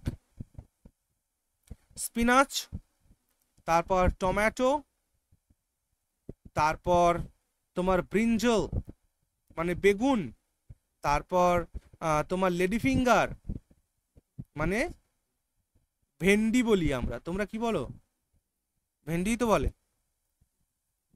তো মনে রাখবা, এই অক্সালিক অ্যাসিড আমরা ম্যাক্সিমাম আমরা স্পিনাচ থেকে অক্সালিক অ্যাসিড পাই। তো এই যে সব থেকে বড় কথা, অক্সালিক অ্যাসিড পাওয়া যায় হচ্ছে ছোট ছোট বীজ, ছোট ছোট বীজ জাতীয় সবজি বা ফল, ছোট ছোট বীজ জাতীয় সবজি বা ফল থেকে অক্সালিক অ্যাসিড আমরা পাই। ঠিক আছে, তো এই অক্সালিক অ্যাসিড আর ক্যালসিয়াম মিশে ক্যালসিয়াম অক্সালেট তৈরি করে, এই যে স্টোন ফর্মেশন হয়ে যায়। ওকে, স্টোন ফর্মেশন হয়ে যায়। এবং যখন এই গল ব্লাডার, এবার দেখো গল ব্লাডার স্টোন হলে এগুলো তো বের করা যাবে না, কারণ স্টোন যখনই ফর্মেশন হচ্ছে তখনই সেখানে কি হয়, ক্যান্সার হয়ে যাওয়ার সম্ভাবনা থাকে, তাই না? যার কারণে ডাক্তারবাবুরা এই গল ব্লাডারকে কেটে বাদ দেন। কেটে বাদ দিয়ে কি করেন, লিভার থেকে সরাসরি এই পার্টে বাইপাস করে দেন, সরাসরি এই পার্টে বাইপাস করে দেন, এইটাকে বাদ দিয়ে দেন কেটে। এই জন্য অনেকের গল ব্লাডার, যেমন আমার বাবারই গল ব্লাডারের অপারেশন আছে। ঠিক আছে না, গল ব্লাডারের স্টোন হয়েছিল, তাও তো অনেক বছর হয়ে গেল। তাহলে যাদের গল ব্লাডার না থাকবে, তাহলে গল ব্লাডার হচ্ছে এমন একটা অঙ্গ, যে অঙ্গ যদি ক্যালকুলাস দ্বারা অ্যাফেক্টেড হয় তাহলে সেই অঙ্গটাকে কেটে বাদ দিয়ে দেওয়া হয় শরীর থেকে। সেটা যদি কেটে বাদও দিয়ে দিই তাহলে আমাদের কি, মরে যাব না আমরা, কিন্তু আমাদের একটু প্রবলেম ফেস করতে হবে। সেটা কি বলো তো, কিসের প্রবলেম ফেস করতে হবে গল ব্লাডার না থাকলে? আমরা যখন কোনো ফ্যাট খাবো সেই ফ্যাটের পাচনে কি হবে,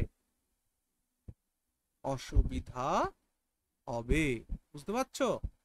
বাইল জুস যেহেতু লিভার থেকে সরাসরি ডুডেনাম পার্টে এসে পৌঁছাবে, এই কারণে ফ্যাটের পাচন করতে অসুবিধা হবে। কেন? কারণ লিভার থেকে যে বাইল জুস সিক্রেট হয় সেটা গল ব্লাডার স্টোর করে রাখে, যতটুকুন যা প্রয়োজন পড়বে তখন সে সেটা দেয়। কিন্তু সেটাই যদি না থাকে তাহলে সরাসরি লিভার থেকে পড়বে। এবং যদি গল ব্লাডার না থাকে, কেউ যদি খালি পেটে থাকে, তবুও তো তার খালি পেটে এই বাইল জুস সিক্রেশন হবে। যার জন্য বা গল ব্লাডার না থাকলে নিয়মিত খাবারটা খেতে হয় যাতে পেটটা খালি না থাকে। ওকে, আচ্ছা, তাহলে এই পর্যন্ত আশা করি আমরা বুঝতে পারলাম, শিখতে পারলাম। ঠিক আছে, তাহলে আজকে এই পর্যন্ত থাক। হ্যাঁ, ভালো থেকো সবাই। হ্যাঁ দাদা। ওকে, গুড নাইট। Good night.